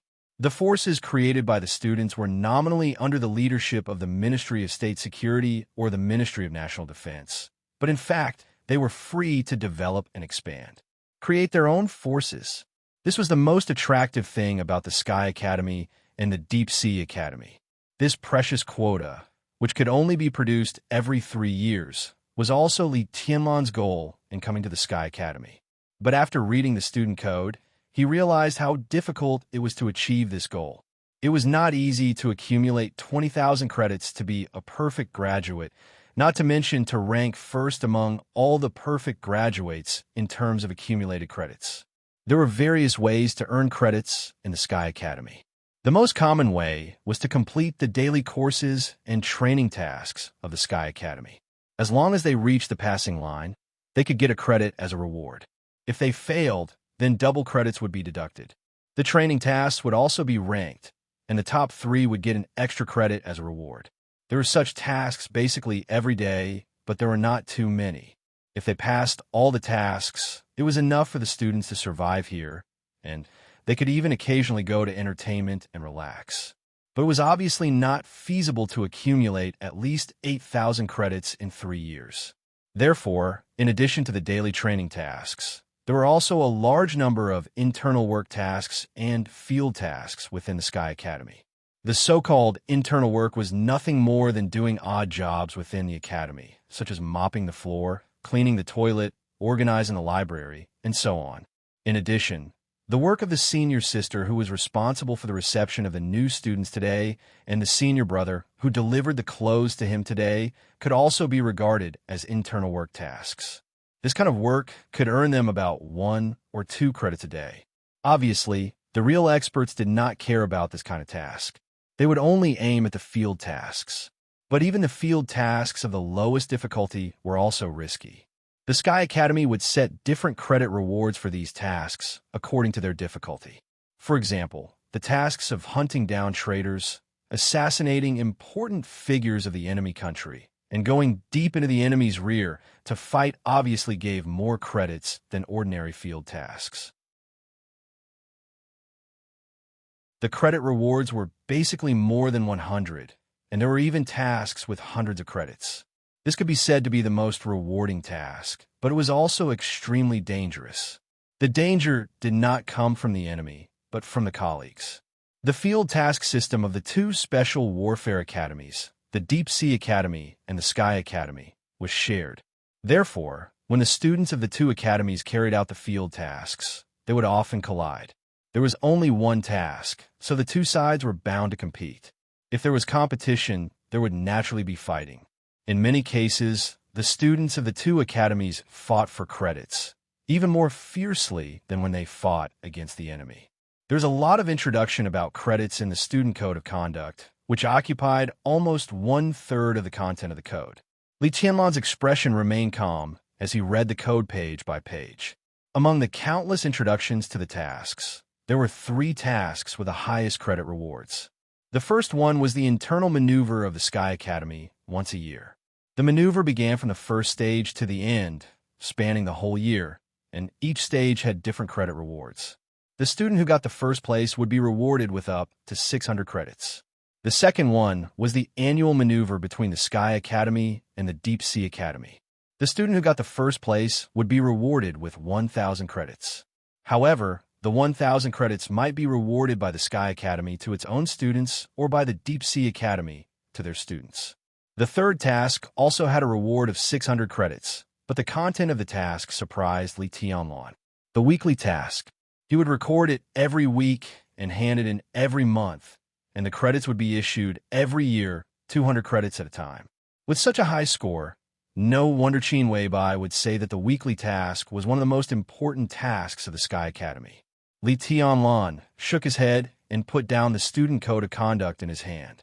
Out of the corner of his eye, he saw the blue notebook beside his hand. He hesitated for a moment, opened the notebook, and picked up the pen on the table. At this moment, he wanted to write his first weekly note after coming to the Sky Academy, but the heavy rain outside the window was rumbling. For a moment, he didn't know what to write. At this moment, he thought of the dense primeval forests around the border, the desolate camps on the border, the high-rise buildings in downtown Huading, the dazzling shopping malls in Huading, and the long task list in the Academy's handbook. Li Tianlan's eyes were calm and deep. Listening to the rain outside the window, he sat motionless in the chair. Time passed slowly. 8 o'clock in the evening. 9 o'clock. The rain outside the window was getting heavier and heavier. The heavy rain hit the ground hysterically, and there seemed to be no second sound in the whole world. Li Tianlan, who was expressionless, took a deep breath, and finally put pen to paper. At the same time, amidst the violent rain, a figure carrying a suitcase appeared at the door of the first unit of the first block in Area A. This was an extremely burly young man in his 30s. He had short hair and a rough appearance. He was not wearing a raincoat or holding an umbrella. He stood silently at the entrance of the unit, ignoring the rain as if it was nothing. He only raised his head and stared at the top of the building with a pair of bull eyes. The glaring lightning flashed across the sky, and the light instantly made his face pale. He still stood silently, looking at the only room on the 6th floor with the light on, thoughtfully. I can't believe it. I'm a teacher of the Sky Academy. Damn it. How could I sneak over to test a freshman in the middle of the night? What's Sister Cheen thinking? It's too shameful to tell others. This weekend, you have to keep it a secret from me, or my reputation will be ruined. The burly young man adjusted the headphones on his ears and said in a dry voice. He was at least 2 meters tall and, standing at the door, made a strong impact, but his tone was full of reluctance. You've got no reputation at all. Hurry up and get to work. Don't waste time. And Jia, I personally suggest that you'd better be careful in this operation. You don't know the background of this freshman, but he's someone that Sister Cheen pays attention to. How can he be simple? If you're defeated by this freshman, Tisk, it'll be a big highlight. In the headphones, a playful laugh sounded, full of gloating. Bullshit. He's just a freshman. How strong can he be? He's just a rookie. Weekend. Do you want to make a bet? And Jia sneered with a disdainful look. F*CKU. You also know that the target is a rookie freshman? You want to make a bet? You're really shameless. Hurry up and get to work. Sister Cheen is so patient. If you can't do it quickly, hey. In the headphones, the man called Weekend chuckled. And Jia shook his head helplessly, sighed, carried his suitcase, and reluctantly walked into the door of the unit. At the same time, he muttered to himself, this job is really boring. It's so boring. His body was huge, but it was as light as a feather. There was not the slightest sound when he walked. His burly body seemed to be flashing in the corridor. In a few seconds, he had already reached the rooftop from the first floor. The rain on the rooftop was heavier, and the wind was stronger. The raindrops all over the sky hit Njia's face. He just casually wiped his face, squatted on the ground, and opened the suitcase in his hand. There was a glass screen about 30 to 40 centimeters in size in the suitcase, and there was a red button below the screen. And Jia pressed the button without hesitation. Under the beating of the rain, the screen in the suitcase lit up without being affected at all. On the screen, a red figure was clearly reflected, and the figure seemed to be writing something on the desk. Good boy, you started to keep a weekly diary so early? You're quite diligent. And Jia chuckled, opened a secret compartment in the suitcase, and pulled out a golden metal stick, which was about the same length and thickness as a chopstick. He pulled the metal stick with both hands, and the metal stick suddenly extended to dozens of centimeters long. Without hesitation, Jia came to the top of the red image and plunged the metal stick directly into the ground. The solid concrete roof was like tofu, and the metal stick was not hindered at all. It directly pierced into the roof made of concrete and went straight down until the tip of the stick disappeared. The screen in the suitcase flickered. In an instant, all the scenes in Li Tianlan's bedroom appeared on the screen. And Jia's smile had just appeared at the corner of his mouth when it suddenly froze in the next second. In the bedroom below, the rookie freshman, who should not have noticed any of his actions, suddenly raised his head almost at the moment when he plunged the metal stick into the rooftop. His eyes looked directly at the roof. In an instant, Jia felt his scalp go numb, and a chill spread directly from the soles of his feet to the top of his head. On the screen, the rookie freshman, who looked delicate and weak, had already stood up. His eyes, which had been calm and gentle a second ago, had changed completely in the twinkling of an eye. Those were supposed to be a pair of clear and soft eyes, but at this moment, there was an unparalleled, demonic, and piercingly cold look in them. And Jia had never seen such a demonic look before, but he subconsciously sensed great danger. It was the instinctive fear of death that any life had. There was no way to escape, no way out, and only despair. On the screen, a silver metal pipe, which was less than 10 centimeters long, slipped from the freshman's cuff and fell directly into his hand. The metal pipe was evenly thick and could be held firmly by hand. As Njia's pupils contracted, the freshman below suddenly swung his hand. The metal pipe in his hand suddenly extended, and a long spear more than 2 meters long appeared in his hand.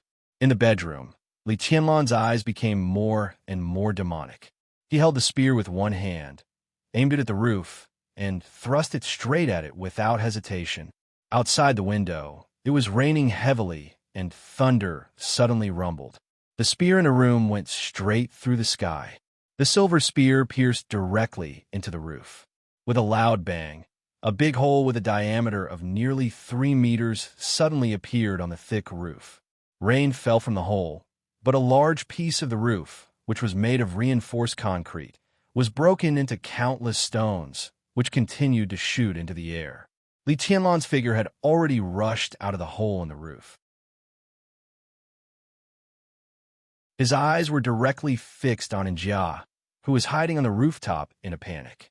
Without any nonsense, the silver spear smashed the rain all over the sky and directly smashed down.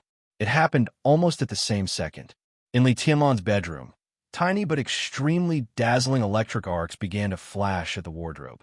The air in the bedroom began to twist slightly in a shape visible to the naked eye. A mature, plump, and beautiful figure appeared directly in the flashing electric arcs. With just a slight step, she had already appeared beside the desk. She had been standing at the wardrobe in the bedroom for a long time, but Li Tianlan didn't notice her at all. The woman's fair and beautiful face was expressionless. She was as cold as an iceberg, and there was not the slightest warmth that a human should have in her eyes. From the inside to the outside, this woman exuded a chill that kept strangers away. She stretched out 2 fingers, pulled over Li Tianlan's weekly diary that was spread on the desk, and read it quietly. There were only a few hundred words written on the open weekly diary. Li Tianlan's handwriting was not beautiful, but every stroke was full of a kind of extremely sharp edge. On the whole, there was a kind of mysterious artistic conception. The woman's eyes were focused, and she carefully read Li Tianlan's weekly diary from beginning to end. Her expression did not change at all, but her pair of eyes, which made people feel cold at first glance, slightly narrowed. "How arrogant you are," the woman said to herself in a tone without any warmth. She sneered slightly and said, "I'd like to see what you can do." Her figure flashed. In the flashing electric arcs, her figure had disappeared directly from the bedroom. The weekly diary on the desk was pushed back to its original position by an invisible force, and it was still open.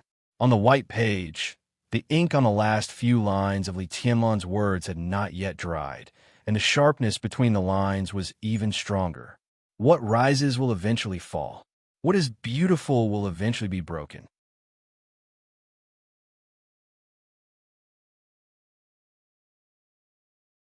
Chapter 9. Run. The faster I run, the better. This was the only thought in Njia's mind. At this moment, the heavy rain, the deafening thunder, and the stones and steel bars that had been blown away on the rooftop had completely disappeared from his eyes. A 2-meter-long silver spear had completely occupied his mind. This was a long weapon with a rather domineering shape. The feature that it could shrink was obviously more convenient for its owner to carry. When it was not fully extended, it was just a metal tube of about 10 centimeters. But once it was fully extended, anyone would be amazed by its exquisite craftsmanship. The 2-meter-long spear body was completely extended from the handle of about 10 centimeters, but the thickness was almost exactly the same, which did not affect the feeling of holding it at all. What frightened Njia even more was the spearhead of the silver spear. The spearhead was slender and had no tassels. The 2 sharp spear blades spread outward in a subtle arc, giving people a ferocious and exquisite feeling. At first glance, it looked a bit like a halberd, but the arc of the 2 spear blades and the spearhead was obviously more restrained than that of a halberd. Njia had never seen such a strange spear, but it definitely did not mean that he didn't know what it was. As a new teacher of the Sky Academy, With his professional vision, he could be sure at the first sight of this spear that it was a real murder weapon. It was more versatile than ordinary spears and more flexible than halberds. In modern society, although hot weapons had become the mainstream on the battlefield, cold weapons were the most trustworthy things in the hands of real experts. Hot weapons were indeed convenient to use, but bullets and cannons would always run out. Cold weapons, on the other hand, were different. As long as people were still alive, they could continue to kill the enemy. The moment he saw this spear, Jia could totally imagine what kind of bloody storm this spear would set off on the fierce battlefield. He didn't even need to imagine it all, because at this moment, he was personally feeling the great pressure brought to him by this spear and its owner. The 2-meter-long spear smashed down from the sky. Wherever the spear passed, all the air seemed to be completely sucked out. The sharp whistling sound went from low to high. In Njia's sight, the ferocious and exquisite spear smashed directly at his head from top to bottom. No feeling could describe what he was feeling right now. As the long spear approached, it seemed that the whole world was collapsing. The pure and extreme killing intent enveloped all his movements. The raindrops in the air were directly torn into powder that was hard to be seen by the naked eye. In Njia's eyes, this spear seemed to have become one with the whole heaven and earth. With surging, crazy, pure killing intent, it was as if the heavenly power was falling endlessly. At this moment, Njia had no intention of resisting at all. He gathered all his essence, chi, and spirit, roared, and retreated directly. The silver spear smashed into the ground. The entire building shook violently. Countless cracks spread out in all directions on the flat rooftop with the spear as the center. Boom! Under Njia's dull gaze, the surrounding cracks spread to the limit. The rooftop seemed to be unable to withstand such a huge force at all. The initial landing point of the spear collapsed directly, forming a huge crack of 7 or 8 meters long. Li Tianlan, the culprit who caused all this, had no intention of stopping to ask questions. As soon as the long spear hit the ground, he rushed over without saying a word and thrust his spear forward. Was this really a King freshman? Who taught this kind of person? And Jia burst into tears. Faced with Li Tianlan in this state, he didn't even have the courage to test his strength. Looking at the long spear that was about to pierce his chest in an instant, and Jia did not hesitate. He turned around, ran a few steps, and jumped directly from the rooftop. Behind him, Li Tianlan's eyes flickered, and the light in his eyes became more and more demonic. The moment Njia jumped from the rooftop, he sprinted a few steps without hesitation and jumped down directly with the long spear that was taller than him. The height of more than 10 meters was nothing to the two of them. The moment his feet landed on the ground, Njia bent his knees. After quickly unloading the force, he suddenly bounced up and fled desperately. There was a forest around the dormitory area that had a longer history than the Sky Academy. The terrain was more complicated. As long as he rushed in, Njia believed that he could easily escape with his advantage of being familiar with the terrain. But as soon as his body bounced up, the long spear behind him had arrived behind him again. Li Tianlan, who landed a second later than Njia, bore the force of the recoil after landing. Without any unloading process, he attacked again.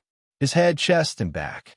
Li Tianlan struck 3 times with his spear, and all of them landed on the vital parts of the human body. His moves were clean and tidy, but each of his moves was filled with extreme, gloomy violence. This was a real killing technique. And Jia, who was retreating, had no room to fight back at all. His body twisted in a weird way, and the bones all over his body suddenly cracked. At this moment, it seemed that all the bones in his body were completely dislocated. While running forward with his legs, his upper body suddenly tilted to a great extent. Without affecting his speed, he once again avoided Li Tianlan's spear. Li Tianlan finally uttered a short syllable. He seemed to be a little surprised. His eyes were still fixed, but the demonic look in them grew stronger and stronger.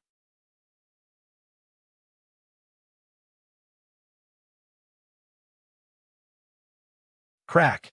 The sound of something freezing rang out. An ice wall with a thickness of at least 1 meter suddenly appeared in front of Li Tianlan. The hot and humid air instantly became chilly.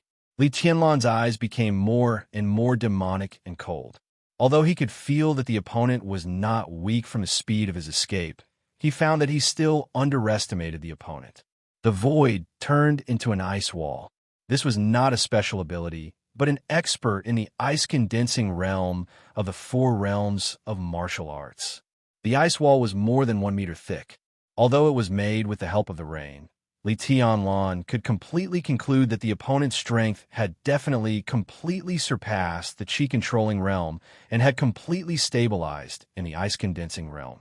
For most people, the 4 realms of martial arts were a mysterious realm of martial arts that they could only dream of. Even the chi-controlling realm, the most basic of the 4 realms of martial arts, was a high and mighty figure in the eyes of ordinary people. Condensing chi into a blade was the most basic sign of an expert in the chi-controlling realm.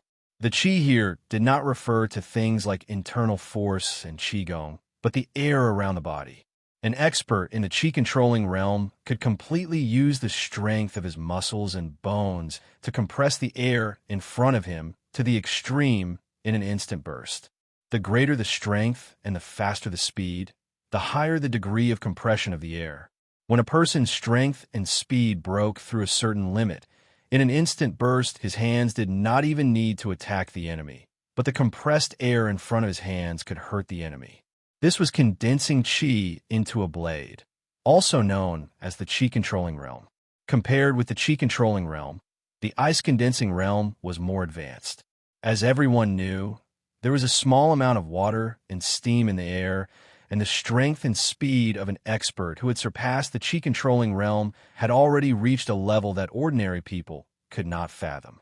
Such an expert could completely condense all the water in the nearby air in an instant when he exerted his full strength.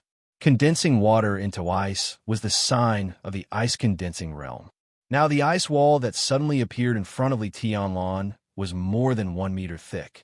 Even with the help of the rain, it was not something that an expert who had just entered the ice-condensing realm could do. What a big move. Li Tianlan's tone was cold, and he finally spoke. As he spoke, he did not slow down his movements at all. Without any hesitation, the straight silver spear stabbed into the ice wall in front of him. Boom!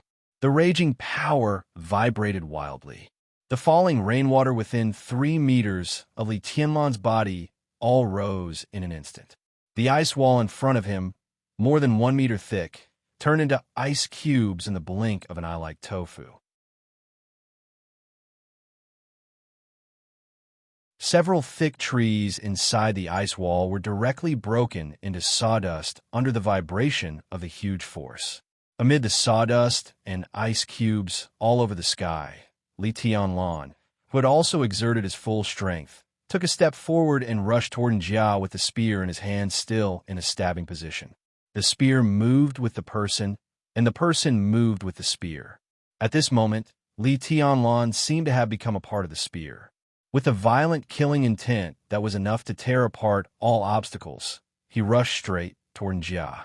His target was still his heart, irresistible and unstoppable. This was a kind of truly invincible momentum. Invincible and invincible. Anyone or anything that dared to stand in its way would be torn to shreds by this spear in an instant. There was no leeway and no way out. This was Li Tianlan's martial arts, just like his life. And Jia, who had vowed to bet with his companions a few minutes ago and thought that Li Tianlan was a rookie, was scared out of his wits. Under this extremely terrifying spear, he could not even breathe, let alone dodge it. Help! He stared blankly at the spear that was getting closer and closer to him. He opened his mouth and finally let out a dying moan. The spear was about to pierce into Njia's chest. Stop, bastard! An anxious and angry shout was heard, followed by the sound of a gunshot. The gunshot echoed in the dense forest. The bullet came from dozens of meters away and hit the back of Li Tianlan's hand directly. Li Tianlan felt a sharp pain in his palm, and blood splattered. Under the threat of death, he did not think at all. He directly threw out the spear that had condensed his peak killing intent. The spear, which was at least 2 meters long, flew out of his hand. In the forest, an extremely bright silver meteor flashed past and shot directly in the direction where the bullet came from. And Jia, who had been waiting for death, suddenly opened his eyes wide and roared, "Brother, be careful!" In the forest dozens of meters away, a burly man, who was as strong as Jia, had no time to react. He could only watch the silver light getting closer and closer to him. The spear was like a dragon. The silver spear arrived in an instant, and the body of the spear directly penetrated the man's abdomen. Blood splattered. The silver spear carried the burly man's body and still shot forward without slowing down. And Njia's eyes suddenly turned red. The spear thrown by Li Tianlan from dozens of meters away flew nearly 20 meters in the air with the brother he had been with day and night. In the end, the man and the spear were nailed to a thick tree. Half of the spear penetrated the tree and shook violently. The figure nailed to the tree by the spear was motionless, and it was unknown whether he was dead or alive. Njia's face was dull. There was no anger in his eyes, only deep sadness.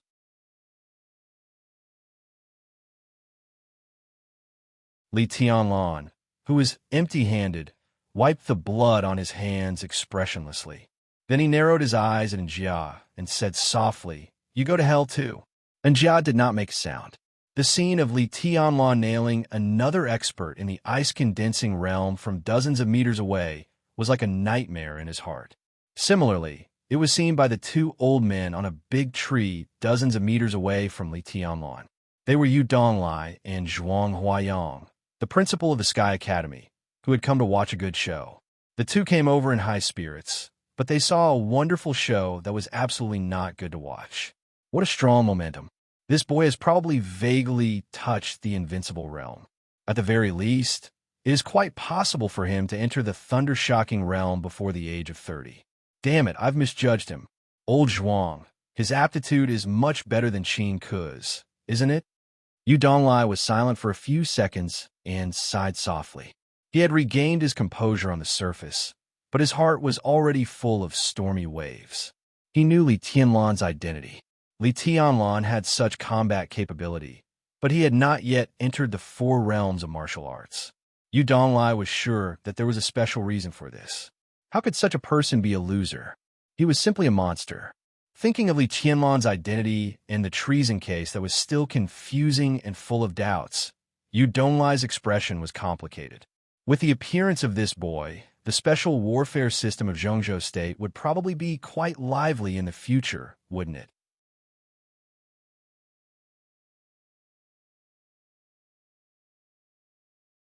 Chapter 10. And Zhao was not afraid of death. If he was afraid of death, it would have been impossible for him to enter the ice-condensing realm in his early 30s with ordinary aptitude. The 4 realms of martial arts could only be entered by those who were not talented or courageous. And Jia's strength was enough to prove his indomitable passion. So when he saw his brother nailed to the tree by a spear, there was no fear in Njia's heart, only endless sorrow. He didn't even hear Li Tianlan's words. He had subconsciously rushed in the direction of his sworn brother. The killing intent in Li Tianlan's eyes did not diminish. He suddenly reached out and grabbed Njia's neck. The killing intent in his heart surged wildly. He attacked with all his strength. If this claw really fell on Njia, the defenseless Njia would not even have a chance to struggle before he died. Li Tianlan did not move. He stretched out one hand with a cold and violent look. A thin and weak electric arc suddenly lit up in the blink of an eye. Li Tianlan closed one hand and directly tore off Njia's collar from behind. Njia's body was dragged forward 6 or 7 meters by a sudden force. Electric arcs flashed in the air. With Njia as the center, the rainwater within a radius of more than 10 meters shot in all directions. The raindrops were like swords, hitting the surrounding trees. 7 or 8 trees of different thicknesses fell in response. When the raindrops hit the trees, there was a smell of burning charcoal in the air. In Li Tianlan's sight, Njia's body was wrapped in a strong force, and was still moving rapidly. In the blink of an eye, he had reached the side of the silver spear dozens of meters away. The air was obviously distorted, and the electric arcs flashed like lightning. The rain in the air poured down like a waterfall. Through the woods and the rain, Li Tianlan vaguely saw a plump and beautiful figure suddenly appear in the air, surrounded by electric arcs behind Njia beside the long silver spear dozens of meters away. One of her hands was still holding Njia's arm tightly. A cold and gloomy gaze fell directly on Li Tianlan's face. Li Tianlan took a step forward subconsciously with a cold expression. The demonic sharpness in his eyes almost pierced through the rain and went straight into the other's eyes. The pupils of the woman who suddenly appeared and saved Njia's life suddenly contracted. Among the people present, she was probably the only one who noticed a detail that was easily overlooked. In a situation where she had already displayed her terrifying strength, the moment the new student saw her, his subconscious reaction was not to retreat, but to advance. Behind this intense aggressiveness was an eternally burning desire to fight and a will to attack. Swift and domineering strength, an aura that would rather die than retreat, and a will that was as hard as steel. Such a person was almost flawless in martial arts. No flaws meant invincibility. Could it be that he had already touched the invincible realm? A freshman who seemed to have touched the invincible realm before entering the 4 realms of martial arts? The woman took a deep breath, and her plump chest rippled in the rain, forming a seductive arc. She ignored Li Tianlan and began to check the condition of the subordinate who was nailed to the tree trunk by the silver spear. "Sister Qin, quick, save Zhou." And Jia, who had been rescued from the brink of death, finally came to his senses and shouted excitedly. "Don't worry, he won't die." Qin said coldly and frowned slightly. Her seemingly delicate palm fell on the body of the silver spear, and she suddenly pulled out the silver spear that was nailed to Zhou's abdomen. A large amount of blood gushed out of Zhou's abdomen. The silver spearhead was strange. When it was suddenly pulled out, an equally strange wound was left on his abdomen. The spear blade was dripping with blood and seemed to have cut off his intestines. There was a flash of killing intent in Qin's eyes. Before she could speak, Njia had rushed over and sealed the penetrating wound on Zhou's abdomen with ice in his hands. "Take him to the hospital," Qin ordered in a cold voice, but her eyes became a little serious. The moment the long spear was in her hand, her palm suddenly sank. The silver spear, which looked light, actually weighed at least 50 kilograms.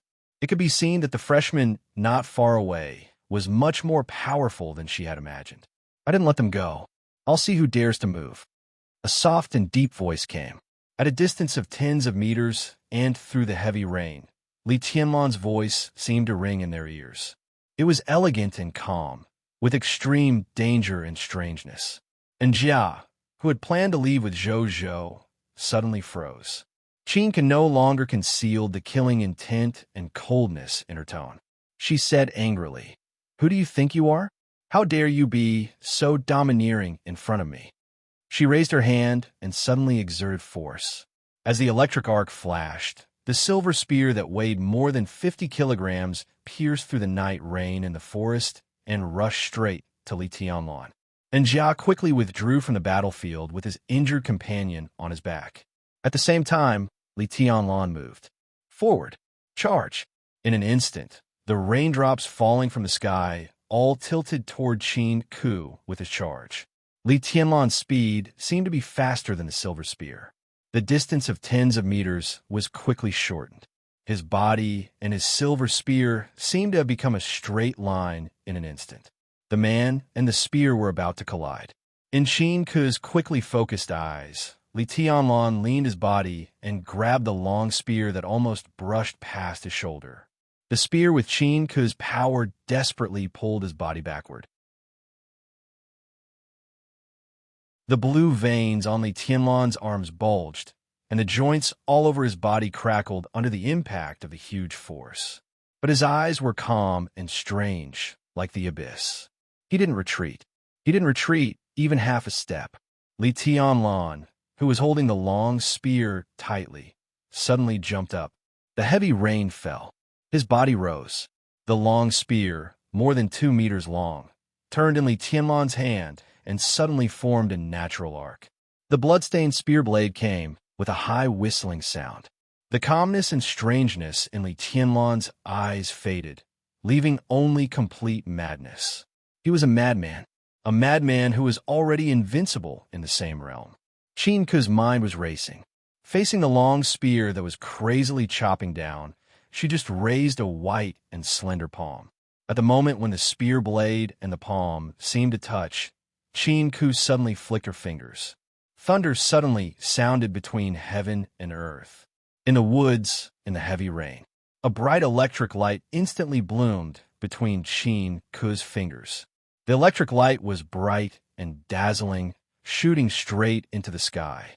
In an instant, the electric light seemed to be connected with the lightning between heaven and earth, piercing the ground from the sky. It was magnificent, running through heaven and earth, dazzling, flicking thunder. The silver long spear was negligible in front of the electric light between Qin Ke's fingers, which seemed to connect heaven and earth. But the tip of the spear was still shaking wildly, desperately pressing down on Qin Ke's fingers. Qin Ke, who looked calm and cold, slightly raised her eyebrows and flicked her fingers again. The flesh and blood touched the spear blade, but the sound was like the sound of gold and iron colliding. In the harsh sound, Li Tianlan, who was still in the air, suddenly flew backward. His body hit a thick tree trunk, and he reached out to support himself on the trunk. With the help of the force, Li Tianlan's body rose again. The next second, he was already standing on a treetop that was shaking slightly with the wind and rain. His expression was still cold and condescending. The long spear, more than 2 meters long, was pointing diagonally at Qin Ke under the tree. Even though he was repelled by 2 flicks of the fingers, his body was still full of a kind of overwhelming aggressiveness and fighting intent. Thunder-shocking realm? Good move. Li Tianlan's body swayed with the treetop under his feet, but his arm holding the spear was terrifyingly stable. He narrowed his eyes and looked down at Qin Ke, chuckled, and said in a cold tone. As he spoke, his eyes, nostrils, and mouth, even his ears began to bleed. 7 orifices were bleeding. In the blink of an eye, Li Tianlan had been seriously injured. Qin Ke lowered her head slightly and calmly rubbed a drop of blood off her fingertip. A drop of blood was all Li Tianlan had achieved just now. You're not bad.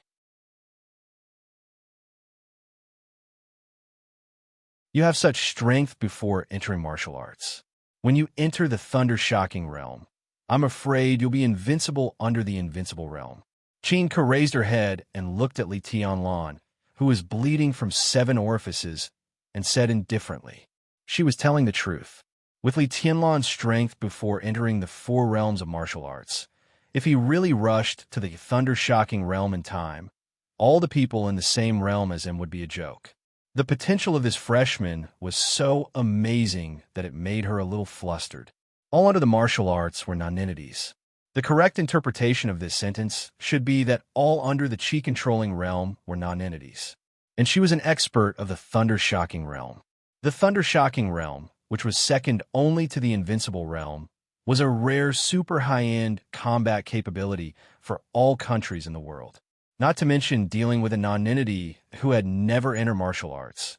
Even dealing with an expert of the ice-condensing realm or the fire-flaming realm was a piece of cake. But now, Li Tianlan, a freshman who had never entered martial arts, made her bleed tonight. What terrifying potential did he have? Although tonight's battle was not the same as a battle of life and death, and she didn't do her best for some special reasons. Even so, Li Tianlan's potential was enough to frighten people. He might become the 3rd expert of the invincible realm in the decades since the founding of the Sky Academy. That would be the glory of the entire Sky Academy. Thinking of this, Qin Ke's eyes softened a little. I'm sure. Li Tianlan looked at Qin Ke coldly and said in a gloomy tone, if I enter the thunder-shocking realm, you won't even last a minute under my hands. So this is the reason why you came to kill me tonight? In order to pose a greater threat to you, are you going to kill me in advance? Chinka frowned slightly. She finally realized that something was wrong. Everything tonight seemed to have been misunderstood by Li Tianlan into a big misunderstanding. For her, everything tonight was just a freshman test, but in Li Tianlan's mind, it seemed to have become a vendetta. No wonder he was so ruthless. If she hadn't come in time, neither Zhou nor Jia would have survived tonight. Who wants to kill you? Do you have any enemies outside? Thinking that it was a misunderstanding, Chinka suddenly felt that it was necessary for her to explain clearly. It was a joke to let Li Tianlan, a freshman with infinite potential, mistakenly think that a teacher of the Sky Academy wanted to kill him. Li Tianlan's eyes suddenly narrowed. He looked calm on the surface, but the branch under his feet shook slightly.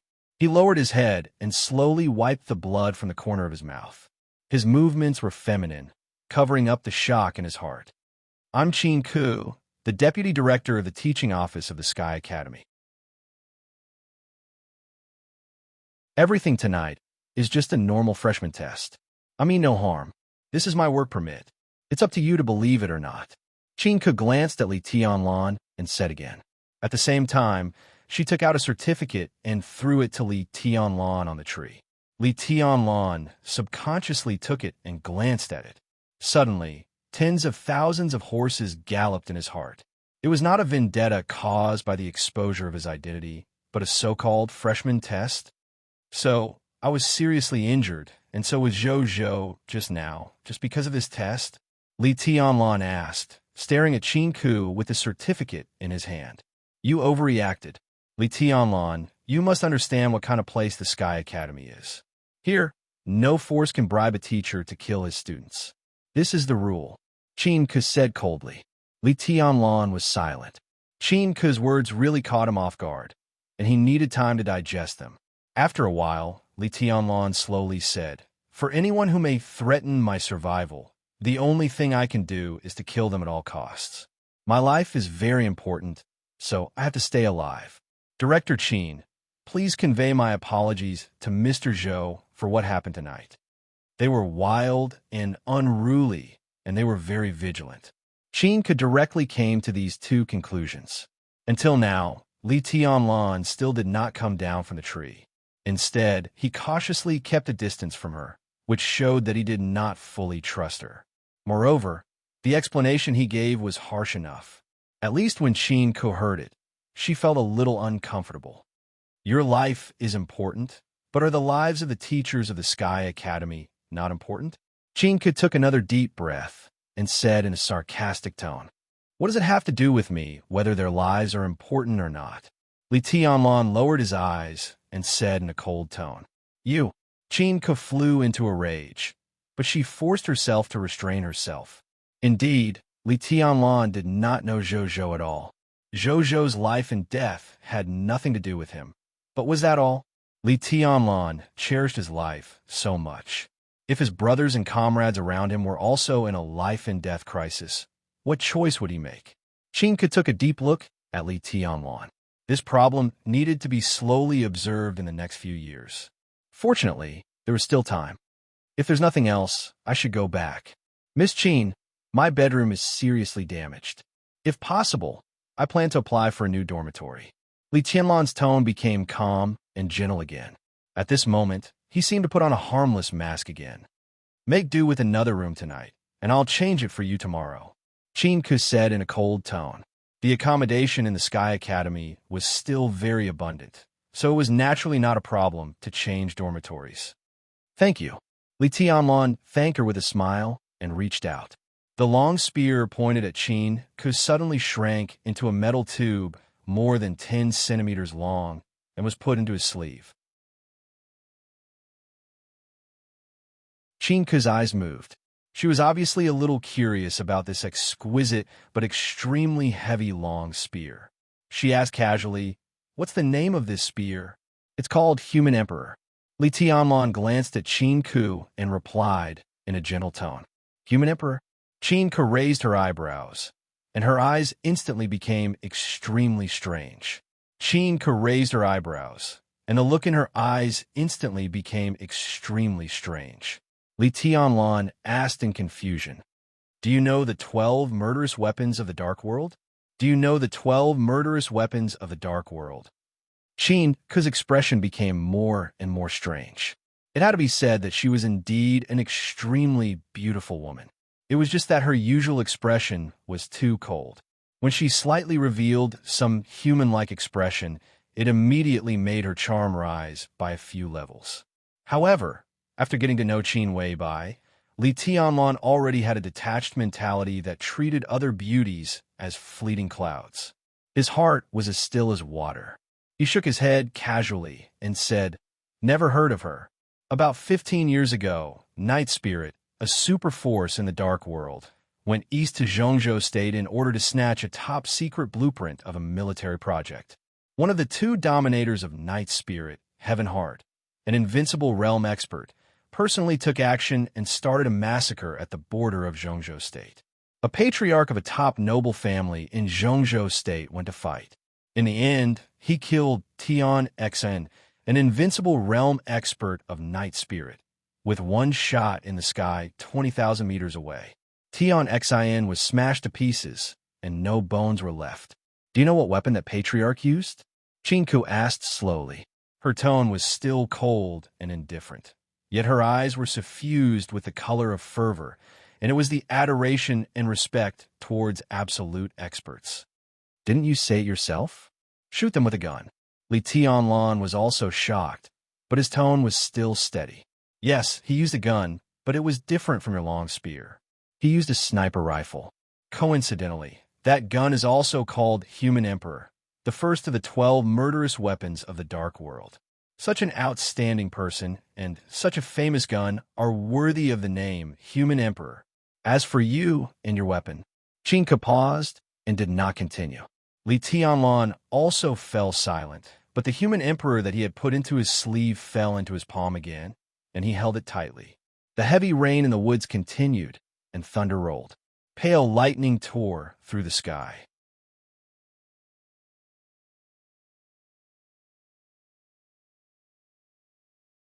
Chapter 11. As the official opening time approached, the campus of the Sky Academy gradually became lively. In fact, it was relatively lively.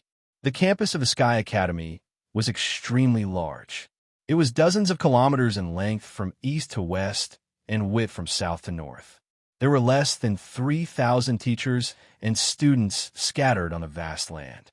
It was not an exaggeration to say that the land was vast but sparsely populated.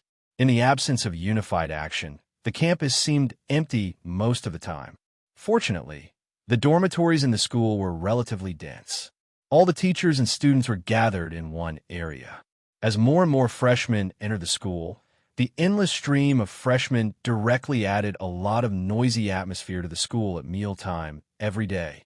This was almost a scene that Li Tianlan had never seen since he was a child, except for seeing so many people at the station when he first arrived in Huading. This was the first time he had come into contact with such an environment. Different from the boring and numb border, this was facing the sea where spring was warm and flowers were blooming. Here, the sun was warm and the breeze was blowing. Here, the grass was like a carpet, the flowers were in full bloom, the smiles were bright, and the youth was flying. The competitive environment inside the Sky Academy was extremely cruel, but for Li Tianlan, everything here was like heaven. After a lifetime, peace and joy filled his heart most. It was the 6th day of school. For nearly a week, Li Tianlan would take a certain amount of time to go out and have a look every day. As a newcomer, he almost instinctively wanted to know more about this legendary special warfare school. Subconsciously, he liked the feeling of controlling everything and knowing everything. He didn't know what it would do for his future studies, but at least it wouldn't do any harm. Li Tianlan was meticulous and cautious. He had an almost pathological pursuit of details since he was a child. The only thing that Li Tianlan regretted was that he still didn't see his other 2 roommates on the day before the official opening of the school. The dormitory that Qin Ke changed for him was still a structure of 3 bedrooms and 1 living room, but it was larger and more luxurious than the previous dormitory. Not only this dormitory, But in the dormitory area, the building where Li Tianlan lived seemed to be more glamorous than other residential buildings. Li Tianlan paid special attention to it. So far, less than 24 hours before the official opening of the school, he was the only resident in this building. This also made Li Tianlan a little annoyed. It was not because he was lonely, but from the time when the freshmen entered this building, he could clearly see that these freshmen who had not yet arrived were different from other people. At least their arrogance was extraordinary. How many of these students were easy to talk to? When this group of people gathered together, the whole building would probably be quite lively in the future. It was obvious that Shinku was up to no good by arranging him here. The woman seemed to hate him. Standing in front of the window, Li Tianlan sorted out everything that had happened in the 6 days since he came to the Sky Academy. He shook his head helplessly and walked out of the bedroom, ready to go out for dinner. A familiar yet unfamiliar voice suddenly sounded at the door. Then there was the sound of the door being unlocked. Li Tianlan, who had just walked out of the bedroom, was stunned for a moment. In his sight, the security door of the dormitory opened, and a tall figure walked into the dormitory. That's right, it was a figure, or rather a strand, because this person was too skinny. He was at least 185 meters tall, but he didn't seem to have much meat on his body. His tall figure stood there, but he didn't look intimidating at all. Instead, he looked like a bamboo pole, giving people a feeling of weakness. He was dressed in black sportswear, which looked like an empty robe. A dark brown wooden box was slung on his back, but his back was so narrow that the long box was shaking. The young man with long hair and a somewhat decadent temperament was stunned when he saw Li Tianlan. Then, a smile appeared on his white and thin face. He took the initiative to reach out his hand and said enthusiastically, "Hello, I'm Li Beitian. I'm Li Tianlan." Li Tianlan reached out his hand and shook hands with him. The man's palm was the same as his body, full of bones. Li Tianlan? Oh, we're from the same family, brother. We have 2 characters in our names. To tell you the truth, at the beginning of this year, an old Taoist went to my house as a guest and said that I would meet a noble person around the Qingming festival. Damn, the Qingming festival. Meet a noble person? At that time, I almost pulled out my sword and killed the whole family of that old bastard. Isn't that a curse? I believe it when I see you. Let's not talk about noble person first. Just based on your name, I know that we're destined to meet. I knew we were fated to meet. Hey, should I change my name?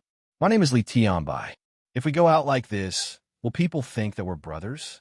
Forget it. The name Li Tianbai is too ugly. How domineering is Li Beitian? What do you think? How about you change your name to Li Lantian? That's better. Li Beitian grabbed Li Tianlan's hand and shook it hard. The smile on his thin face was bright, and he talked nonstop. Li Tianlan's expression was stiff. It was the first time in his life that he had seen such a super familiar person. It was quite an eye-opener. However, this kind of familiar character was much easier to accept than the arrogant character he had expected. The corner of his mouth moved, and he laughed dryly. There's no need to change my name. Even if I don't change my name, we're destined to meet.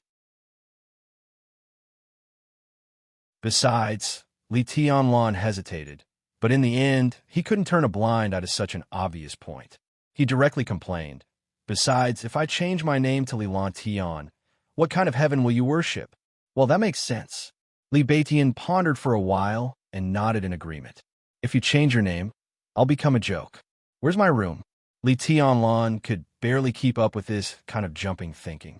He pointed to the other 2 rooms and said, "There are only the 2 of us here now. You can choose any of the other 2 rooms." Li Beitian was really casual. He dragged his body, which was estimated to be about 50 kilograms at most, into the room closest to him. He put the long box on his back on the bed and threw away the weekly diary in his hand. Without even looking at the student code of conduct on the bed, he smiled casually and said, "Brother, want to have a meal together? When I came here, I saw that there are many restaurants in this shabby place. You came earlier than me. Do you have any good places to recommend? I'll treat you. If you want to go to a restaurant after school starts tomorrow, you'll have to pay credits. I won't be able to afford it then.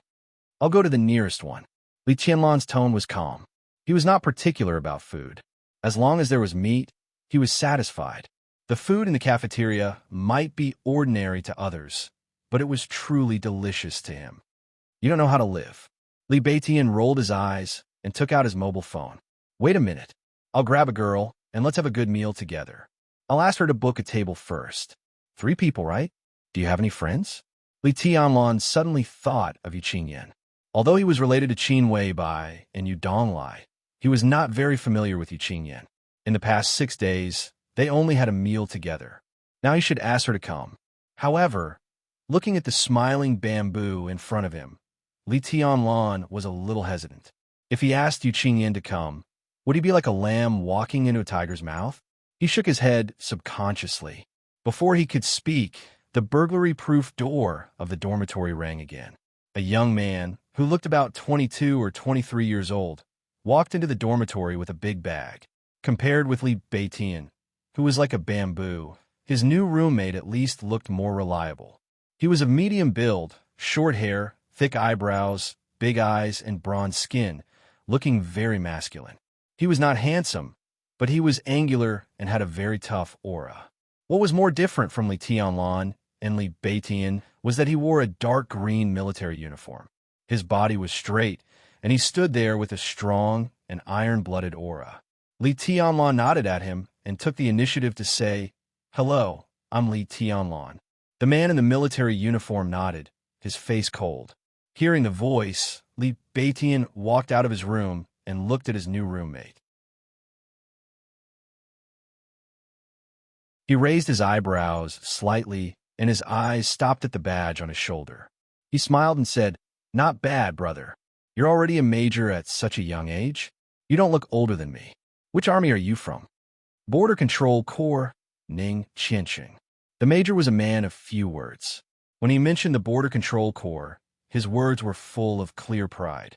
Li Tianlan's eyes narrowed slightly. He lived at the border all year round and did not know much about the outside world. However, he knew something about the Border Control Corps. The full name of the Border Control Corps was the Border Praetorian Corps of Zhongzhou State. It was responsible for setting up defenses and guarding the borders of the entire Zhongzhou State. It had a total of nearly 600,000 soldiers and could be said to be the most elite large army in the entire Zhongzhou State. Its combat effectiveness was well-deserved. Once a war broke out, the entire Border Control Corps would be the front line of the entire Zhongzhou State. The camp where he grew up was near the border between Zhongzhou State and Annan State. There was also a Border Control Corps station dozens of kilometers away from the camp. TSK. Impressive. A major of the Border Control Corps. You're very valuable. Which army are you from, brother? Li Beitian exclaimed and moved closer to Ning Qiansheng, laughing. Thunderbolt Battalion, Deputy Battalion Commander of the Guards Camp. Ning Qiansheng's tone was indifferent, but his pride was becoming more and more obvious. Someone close to Marshal Dongchen? Li Beitian froze for a moment. His mischievous expression finally disappeared, and he asked solemnly. The Thunderbolt Battalion of the Border Control Corps was the army directly under the command of Marshal Dongchen Wudi, the commander of the Border Control Corps. The guards camp of the Thunderbolt Battalion was responsible for the safety of the senior officers of the Thunderbolt Battalion. Ning Qiansheng was able to become the deputy battalion commander at such a young age. He was definitely Marshal Dongqing's confidant, and also the young talent that the Marshal of Zhongzhou State valued the most. The total size of the Border Control Corps was nearly 600,000 people, and its combat force was nearly 550,000. They were stationed in the provinces at the border of Zhongzhou State and other countries. Its internal structure was complicated and it held great power. It was known as the Small Military Department. How could a young man who was favored by the commander of the Border Control Corps be ordinary? Yes. Ning Qiansheng glanced at Li Beitian, and his tone became more and more indifferent. Li Beitian raised his eyebrows slightly and seemed to be deep in thought. He muttered to himself, "Border Control Corps, Ning Qiansheng, Ning Qiansheng. This name sound familiar, Ning Qiansheng raised his eyebrows slightly and looked at Li Beitian arrogantly. "All right,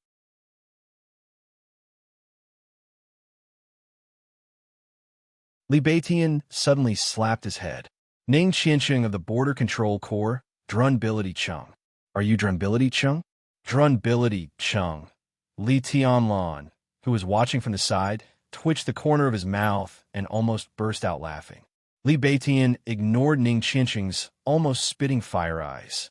With an excited face, he chattered on, I've long heard of your name. You're Drunbility Chung, aren't you? I heard that you love to show off and could do anything. People in Jianghu call you Drunbility Chung or Brother Drunbility. I've heard a lot about you. Now that I've seen you today, you really live up to your reputation. Ning Qianqing was speechless. Live up to his reputation? What the hell did that mean? Was his performance just now very pretentious? How did this damned bamboo pole in front of him hear that damn nickname? Wasn't that nickname supposed to be something that only circulated in a small circle? Who are you? Ning Qianqing looked at Li Beitian with his teeth clenched. He wanted to skin him alive. Me? Oh, I'm Li Beitian. I don't think you've heard of me. Li Beitian patted Ning Qianqing's shoulder and greeted him casually. Come, Tianlan, let me introduce you. This is Drunbility Chung. You can also call him Brother Drunbility. Brother Drunbility is famous for his skill in acting tough. Of course, his strength is also unfathomable. He's one of the top 10 experts of the younger generation, much stronger than me. I'm Ning Qianqing. The muscles at the corner of Major Ning's eyes twitched wildly. He was about to roar. This was Drunbility Chung? What kind of bullshit introduction was that? Yes, Drunbility Chung is the same. Brother Drunbility, stop acting tough. It's our first time meeting, and I'm very reserved. I don't understand your profound artistic behavior. Li Beitian laughed and put his arm around Li Tianlan's shoulder. Hello, Major Ning. Li Tianlan smiled and extended his hand. His eyes were gentle and clear. He didn't mind treating a real soldier, especially one who dared to fight at the border with 120% respect. Hello, Tianlan. Hearing that Li Tianlan didn't call him Brother Drunbility, Ning Qianqing's expression relaxed, and he had a good impression of him. He was really tired of hearing the name Drunbility Chung.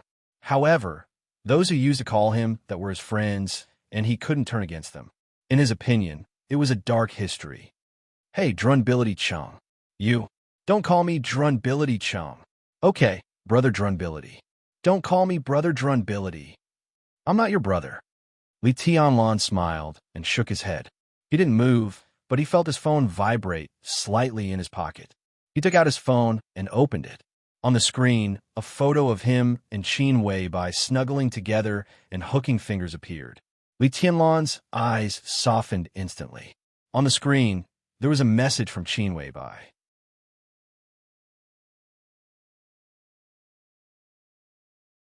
It wasn't a text message, but a WeChat that seemed to Li Tianlan to be quite high-tech. I've arrived in Billy State.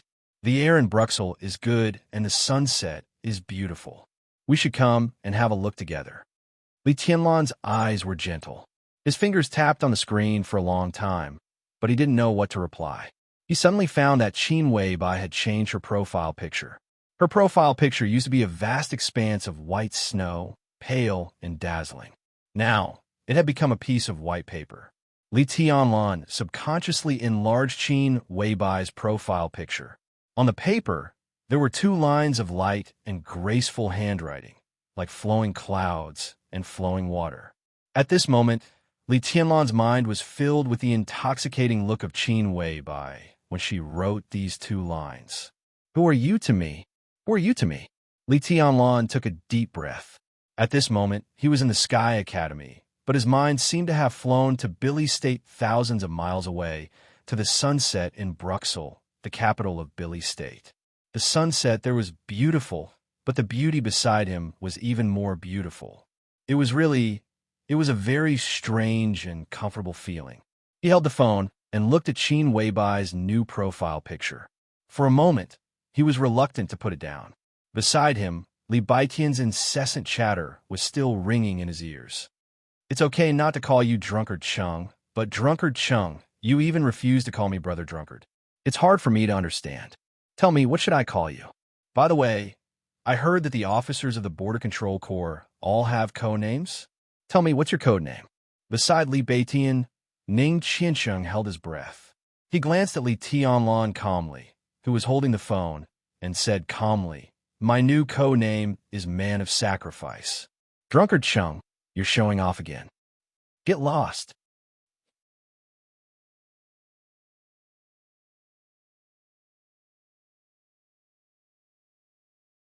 Chapter 12.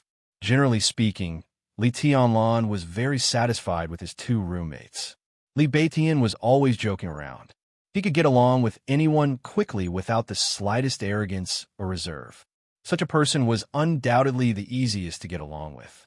Ning Qiansheng, the major of the Border Control Corps who was described by Li Beitian as a pretentious habitual criminal, was a little arrogant, but his personal cultivation was very good and he was not a bad person. Sharing a room with such a roommate was a very comfortable thing. Before this, Li Tianlan was really worried that the Sky Academy would send him two arrogant playboys with strong backers. If so, he would have a headache. Even if he wanted to dominate the world and make the Li family return to the peak of Zhongzhou State, it did not mean that he wanted to dominate the Sky Academy. He just wanted the most precious graduation place. As for other times, Li Tianlan would rather keep a low profile and quietly earn credits. Even if he could not keep a low profile, it was also good to be kind to others and accumulate more connections. If the Sky Academy really sent him two arrogant playboys, the dormitory would be in chaos all day long. Li Tianlan could not keep a low profile, even if he wanted to. Li Beitian and Ning Qiansheng coming over was exactly what he wanted. Lunch was Li Beitian's treat. The three of them found a nice restaurant. Li Beitian pulled a pretty girl from his mobile phone's contact list. She was also a freshman of the Sky Academy. Her surname was Yi, and her name was Huayu. It was a very unique name. Yi Huayu's way of addressing Li Beitian was also shocking. She kept calling him young martial uncle with an extremely respectful manner. This made Li Tianlan even more certain that the dormitory building he lived in was extraordinary.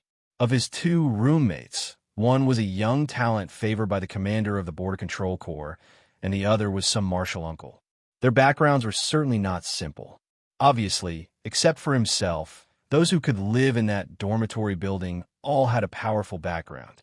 After lunch, Li Beitian put on the airs of a senior and righteously said that he wanted to visit his martial nephew, Yi Huayu's dormitory.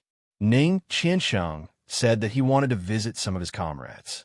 Li Tianlan returned to the dormitory alone, shut himself in his room, and began to meditate.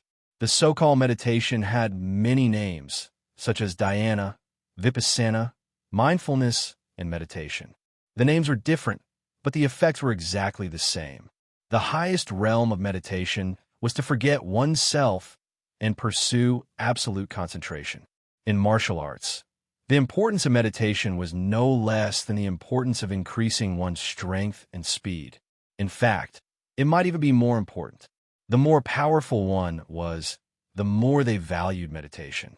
It was no exaggeration to say that meditation was a part of martial arts.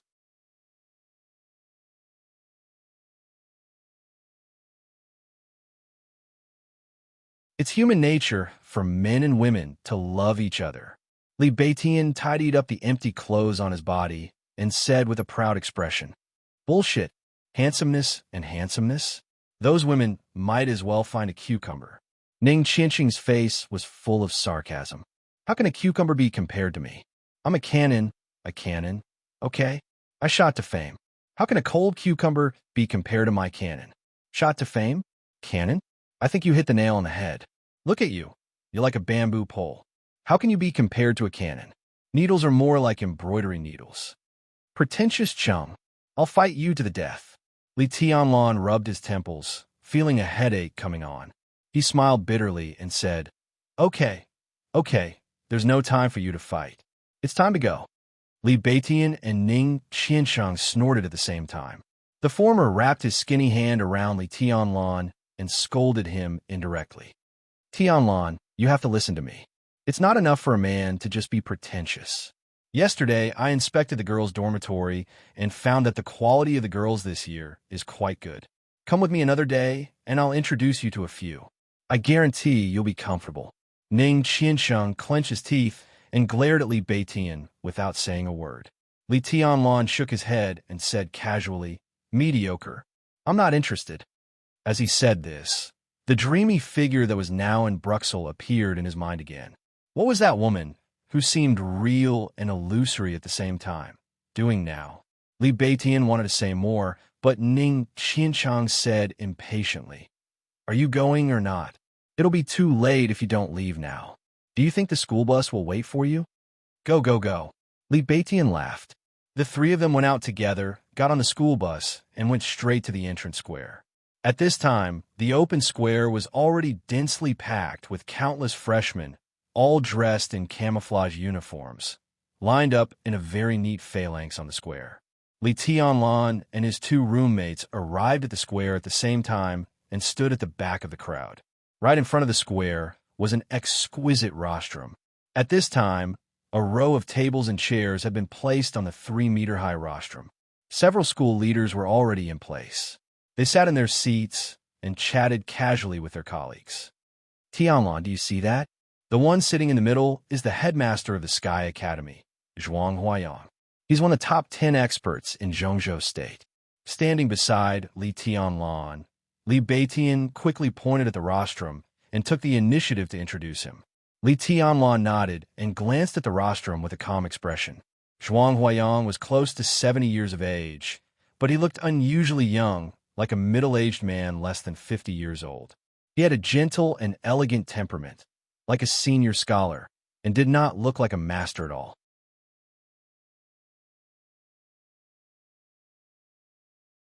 Top 10 experts in Zhongzhou State? Li Tianlan was lost in thought. Our marshal is also one of the top 10 experts, and his ranking is one place higher than that of Headmaster Zhuang. Ning Qianchang stood on Li Tianlan's right and said with a cold face. Li Beitian seemed to dislike Ning Qianchang and said mercilessly, "Why don't you say 10 years ago? 10 years ago, your marshal was not on the list." A real man doesn't boast about his past achievements. Ning Qianchang snorted. Li Beitian shook his head and patted Li Tianlan on the shoulder. "Ignore this pretentious guy. Look at the old lady in red on the left of the headmaster. She's the director of teaching of the Sky Academy, Gu Yunxia. People call her the Old Witch in Jianghu. She has a strong background and is a ruthless person. Don't offend her." Li Tianlan nodded again. The beauty on the right of the headmaster is the headmaster's granddaughter. She takes her mother's surname and is called Qin Ku. She's the deputy director of teaching and also a famous top genius in Zhongzhou State. She's one of the youngest thunder-shocking realm experts. Isn't she fierce? Mediocre. Li Tianlan looked disdainful. Li Beitian was silent for a while and then glared at Ning Qianchang. Then he turned his head and said seriously, "Stay away from pretentious town in the future. Look, it's only been a day and you're already pretentious." Ahem. A clear cough suddenly sounded from the rostrum in front of them. There was no sound or microphone. The seemingly casual cough came clearly from the air and vibrated in all directions, as if it was ringing in everyone's ears. All the freshmen under the rostrum suddenly stopped talking. An old lady dressed in red had left her seat and was standing on the rostrum at some point in time. She was about 50 years old and had a short stature. However, her entire body exuded a sharp and fierce aura. Her figure was ordinary and even a little shriveled. Her face also had some natural wrinkles from the passage of time. She stood on the rostrum and glanced around with a cold gaze. Everyone immediately straightened their bodies subconsciously. "Hello, students. I'm Gu Yunxia, the director of teaching of the Sky Academy." Gu Yunxia seemed to be very satisfied with the reaction of the freshmen under the rostrum. She raised the corner of her mouth and revealed a smile. But because of her appearance, her smile looked unusually mean and bitter. Li Tianlan quietly looked at Gu Yunxia, who was being carried up. From the first time he saw her, he disliked the director of teaching of the Sky Academy.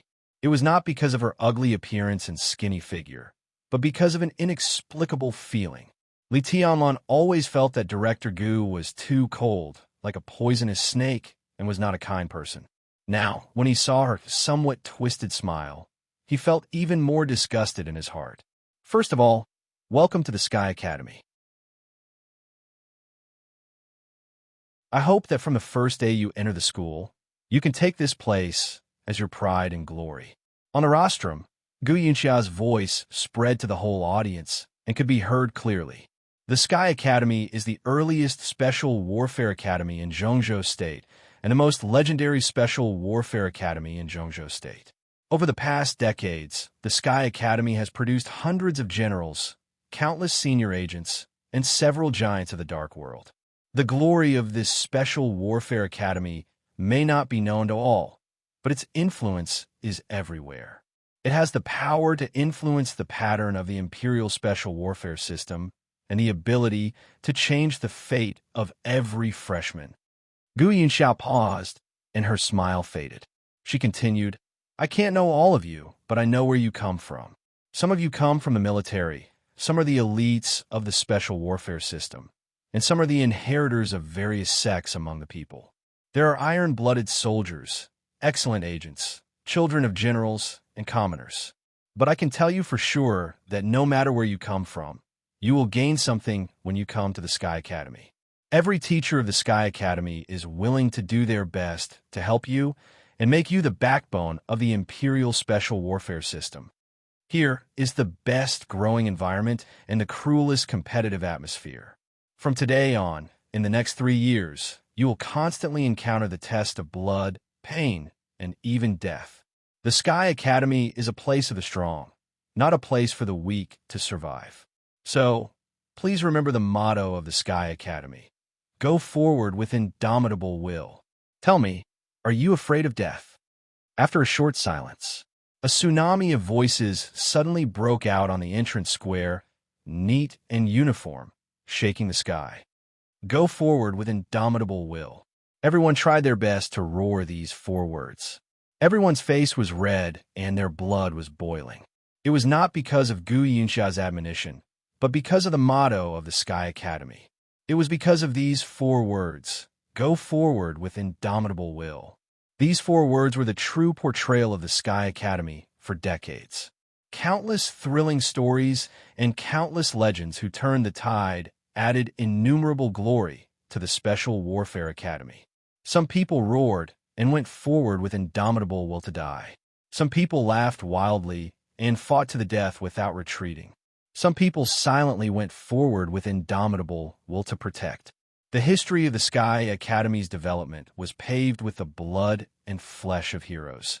So it was glorious and radiant. Very good. On the rostrum, Gu Yunxia nodded and said with a smile, I'm willing to go with you all the way. I hope you all become the pillars of the country, the pride of the Sky Academy, and the entire Zhongzhou State Special Warfare System. Not shame. The audience was quiet again. Only Gu Yunxia's excited and shrill voice echoed in the square. The Sky Academy has been established for decades and has countless honors, but there is only one shame. Here, I want to mention a name that disgusts me and everyone. Behind Gu Yunxia, the other school leaders' expressions changed obviously. Headmaster Zhuang Huayang also lowered his eyes. His name is Li Kuang too. Gu Yunxia looked around, and her tone became sharper and harsher. The shame of Zhongzhou State, the shame of the Sky Academy. Perhaps many students have heard of the name of this traitor. He used to be the most dazzling genius of Zhongzhou State and entered the invincible realm at the age of 35. But when everyone was optimistic about him, this damned traitor chose to betray. He colluded with the Night Spirit organization and betrayed Zhongzhou State, which directly led to the annihilation of the 120,000 most elite troops of Zhongzhou State. Such a scum, it's simply intolerable that he doesn't die. And this bastard who betrayed Zhongzhou State is a graduate of the Sky Academy. He shamed the whole academy and made everyone feel disgusted. Even if he dies, he can't atone for his sins. This kind of trash that even wild dogs don't want to look at has covered nearly half of the glory of the Sky Academy. He died miserably, but he deserved it. But his disgusting and shameless behavior should be engraved on the pillar of shame of the Sky Academy, forever to warn all the latecomers. Because of such a bastard, our Sky Academy has been unable to lift our heads for many years. Bastard, scum, trash, bastard. At the opening ceremony of the Sky Academy, the appearance of these words was simply unbearable to look at. But almost all the freshmen ignored Gu Yunxia's words, and the crowd was agitated. Damn Li Kuang too. No, it's too easy for him to die. The 120,000 troops were annihilated. Is it enough for him to die? The national strength of Zhongzhou State has declined in recent years because there are too many such bastards. Li Kuang too. I wish you can't rest in peace after your death. May your whole family die, damn it. It seemed that every corner of the square was echoing with curses. Gu Yunxia stood on the rostrum, squinting, but there was a trace of cold mockery in the depths of her eyes. In the whole square, perhaps only Li Tianlan's behavior was different from others. Others were either silent or cursing. But Li Tianlan was laughing. He was laughing silently, but the corners of his mouth were curling up. His body was trembling, and so was the corner of his mouth. Everyone could see how humiliated and indignant he was under his smile. But he was still laughing, laughing with all his strength. No one knew that it was Li Kuang who was being cursed by everyone. The traitor who had been dead for many years. It was his father. A trace of red blood flowed from the corner of his mouth. Li Tianlan gritted his teeth and took a deep look at Gu Yunxia on the rostrum. He silently lowered his head and wiped the blood from the corners of his mouth. However, in his heart, there was a clear voice rumbling incessantly agitated. Wait and see.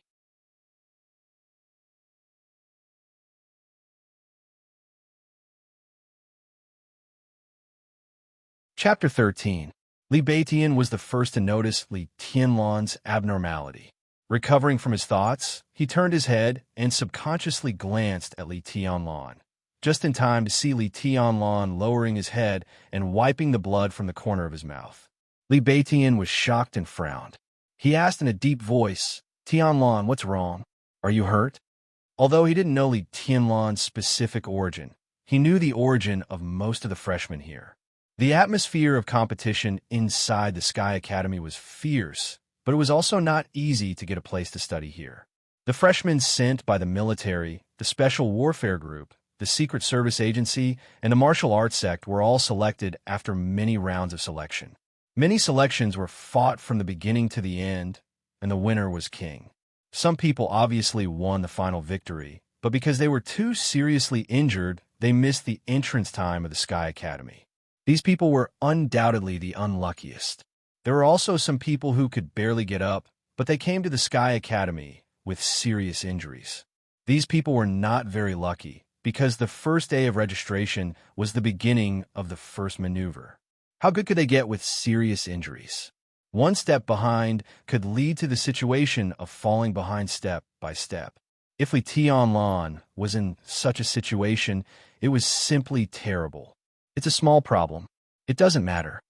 Li Tianlan rubbed the corner of his mouth hard, suppressed all the negative emotions in his heart, and tightly pursed his lips with a smile. Of course, his injury did not come from the internal competition, but from the fight with Qin Ku on the first day of the school. In the following days, he had stabilized his injury, but because of the agitation just now, the serious injury showed signs of relapse.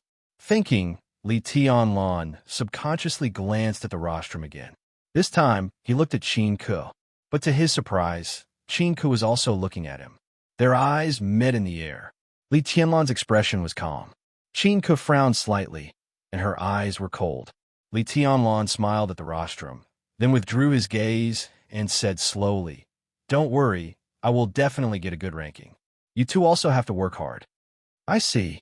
Li Beitian thought for a moment and said decisively, "When the maneuver starts, I'll be in front, Tianlan in the middle, and Braggart Chung in the back. Tianlan, try to reduce your physical consumption. We'll rush to the top 10 together."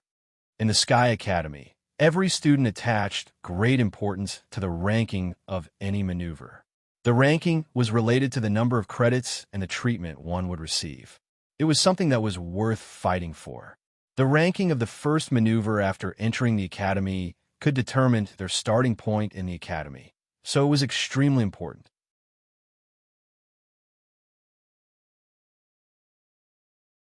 If they could make it to the top 10 in such a maneuver, they would definitely attract the close attention of the higher-ups of the academy. Top 10. Ning Qiansheng raised his brows in surprise and looked at Li Beitian. What? You don't have confidence? With your reputation as the city of acting tough, you have the nerve to say that you can't enter the top 10? Even if you want to show off, you should at least say that you can get into the top 3, right? Li Beitian said, with a provocative look. As expected, Ning Qiansheng began to show off. He glared at Li Tianlan and snorted. Of course I have confidence. I can take Tianlan to the top 10 without you. I'm worried about you. Look at your physique. You can push aside with a little force. Don't drag us down. Li Tianlan's heart skipped a beat. He suddenly thought of the scene when Li Beitian introduced Ning Qiansheng to him when they first met. He automatically ignored the introduction of Ning Qiansheng's skill in showing off. What impressed him most was that Li Beitian introduced Ning Qiansheng as one of the top 10 experts of the young generation. The top 10 experts of the young generation might become the top 10 experts of Zhongzhou State many years later. Such a young talent was outstanding in both potential and strength. As long as he was not too unlucky, it was absolutely no problem for him to rush to the top 10. Don't worry, as long as you don't drag us down. It's a deal. The three of us will act together and make it to the top 10 together. Li Beitian chuckled and patted his chest. His palms hit his bones through a layer of skin, making popping sounds. Neither Li Beitian nor Ning Qiansheng seemed to leave the seriously injured Li Tianlan behind. They might not see eye to eye with each other, but between the lines, they both meant to take Li Tianlan to the top 10 together. It was impossible for Li Tianlan not to be touched. No matter how vigilant he would not turn a blind eye to such obvious kindness. They were just roommates who had been together for a day. In the competitive atmosphere of the Sky Academy, the two of them were willing to take a burden like him with them. Their broad-mindedness alone was enough to make Li Tianlan look at them with new eyes. Thank you, both of you. Li Tianlan looked at the two standing on his left and right and thanked them sincerely. Ning Qiansheng snorted proudly. He raised his head and resumed his aloof look. Li Beitian laughed and waved his hand. It's what I should do. In the next few years, we will be roommates who get along with each other day and night. Our relationship is even closer than that of biological brothers. In a place like this, we will have to go on missions together in the future. That is a real life and death commitment. How can we not share our hearts? Only fools without foresight would be stupid enough to compete with their roommates. You see, Drunkard Cheng is a wise man.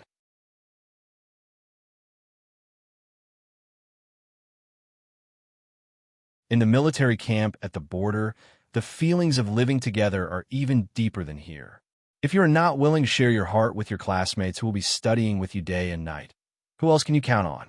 No matter what, I still have to thank you. Li Tianlan's tone was sincere. If people respected him, he would respect them tenfold. Li Beitian and Ning Qiansheng were so loyal to him that he was willing to treat them sincerely. However, I think it's better for me to be at the front later. It's just a minor injury. It won't affect anything. In the process of competing with each other, the frontmost position would definitely face the most pressure. Once his human emperor was fully extended, it would be a spear more than 2 meters long. When he brandished the spear, he could better deal with the pressure coming from the front. His choice to be at the front showed that he was willing to trust Li Beitian and Ning Qiansheng and even try to trust his back to them. Tianlan, what realm are you in now? Ning Qiansheng and Li Beitian looked at each other, and the former suddenly asked, What about you? Li Tianlan asked back. Realm was something that could not be faked, but his actual combat strength was far beyond his realm. He wanted to be at the front. He could not tell Ning Qiansheng, one of the top 10 young experts, that he had not entered the 4 realms of martial arts. Could he? I am at the peak of the ice-condensing realm and can enter the fire-flaming realm at any time. Ning Qiansheng said slowly. The corner of Li Tianlan's eye twitched subconsciously. Ning Qiansheng was 23 years old and about to enter the fire-flaming realm. With such strength, he was indeed worthy of being one of the top 10 young experts. I'm about the same as Drunkard Chung. I shouldn't be much worse than him, Li Beitian also said with a calm and confident look on his face. Ning Qiansheng was stunned for a moment. He took a deep look at Li Beitian and did not say anything. I'm about the same as you. I shouldn't be much worse than you, Li Tianlan said very modestly. His words were almost the same as Li Beitian's, with only a few words changed. The corner of Ning Qiansheng's mouth twitched a few times. He felt a pain in the ass. Li Beitian was about the same, so was Li Tianlan. He was ranked 5th among the top 10 young experts. Was the title of the top 10 experts so worthless now? Ahem, everyone. On the rostrum, a gentle voice suddenly interrupted all the voices below the stage. The headmaster of the Sky Academy, Zhuang Huayang, stood in front of Gu Yunxia with a kind expression. All the voices below the stage suddenly disappeared. Every freshman raised their head and looked up at the headmaster standing on the rostrum with reverence. After all, he was one of the top 10 contemporary experts in Zhongzhou State who represented the top combat strength of their country.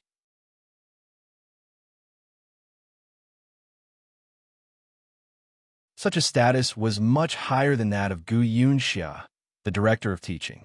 What's your ranking among the top 10 contemporary experts? Li Tianlan tugged at Li Beitian's clothes and asked in a low voice.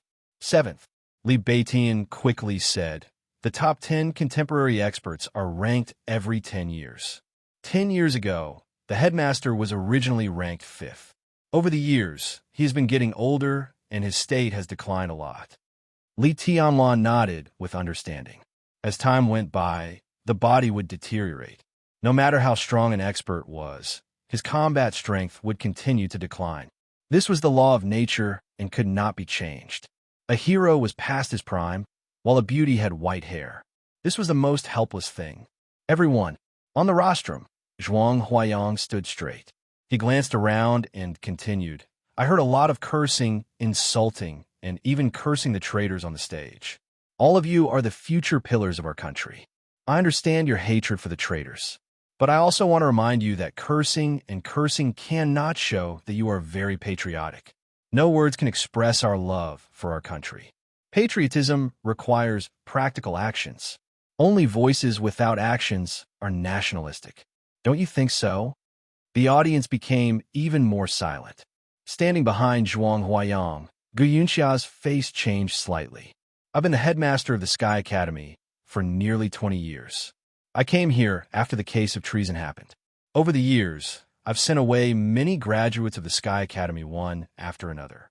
I've seen them bring honor to the Sky Academy and the special warfare system of Zhongzhou State. I've seen their blood and bodies fall on the road to the strength of our country. This is the pride of the Sky Academy in Zhongzhou State. Zhuang Huayang's voice was low and gentle, but with an unquestionable majesty. Yes, I admit that the treason case was indeed a stain on the Sky Academy, even a shame. But shame can't cover up our glory. The treason case has long been a thing of the past. What's the point of saying more? But the Sky Academy still has a future, a better future. Each of us should look forward, because you can't change the past, but you can shape a better future. You will become the backbone of the special warfare system of Zhongzhou State in the future. Many of you may not be known, but the Sky Academy will remember you and remember any honor you bring to the Sky Academy. We hide in the dark and serve the light. I sincerely hope that each of you can go out from here and make the Sky Academy more brilliant because of you in the future, in the near far future. The deafening applause sounded like thunder. Only Gu Yunxia's face was extremely ugly, and she looked extremely embarrassed. Headmaster Zhuang didn't say much, but to a large extent, he denied her extremely fierce speech just now, which was tantamount to a slap in the face.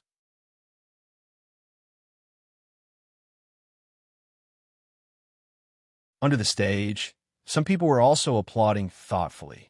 Just now, Director Gu and Headmaster Zhuang's speech was, to put it simply, a speech with a slightly different content. But to put it broadly, this might be the different opinions represented by the two big forces. In this way, Many people who knew the pattern of the special warfare system of Zhongzhou State suddenly smiled meaningfully. The special warfare system of Zhongzhou State. A great change was coming. You're tuning in to the Romance Rendezvous YouTube channel. We're so grateful for your support, and don't forget to subscribe to join us on this incredible journey through captivating stories. Your generosity through donations truly makes a world of difference, as it's the primary source of revenue that allows me to expand and enhance this channel for you. Thank you from the bottom of my heart for being a part of this adventure.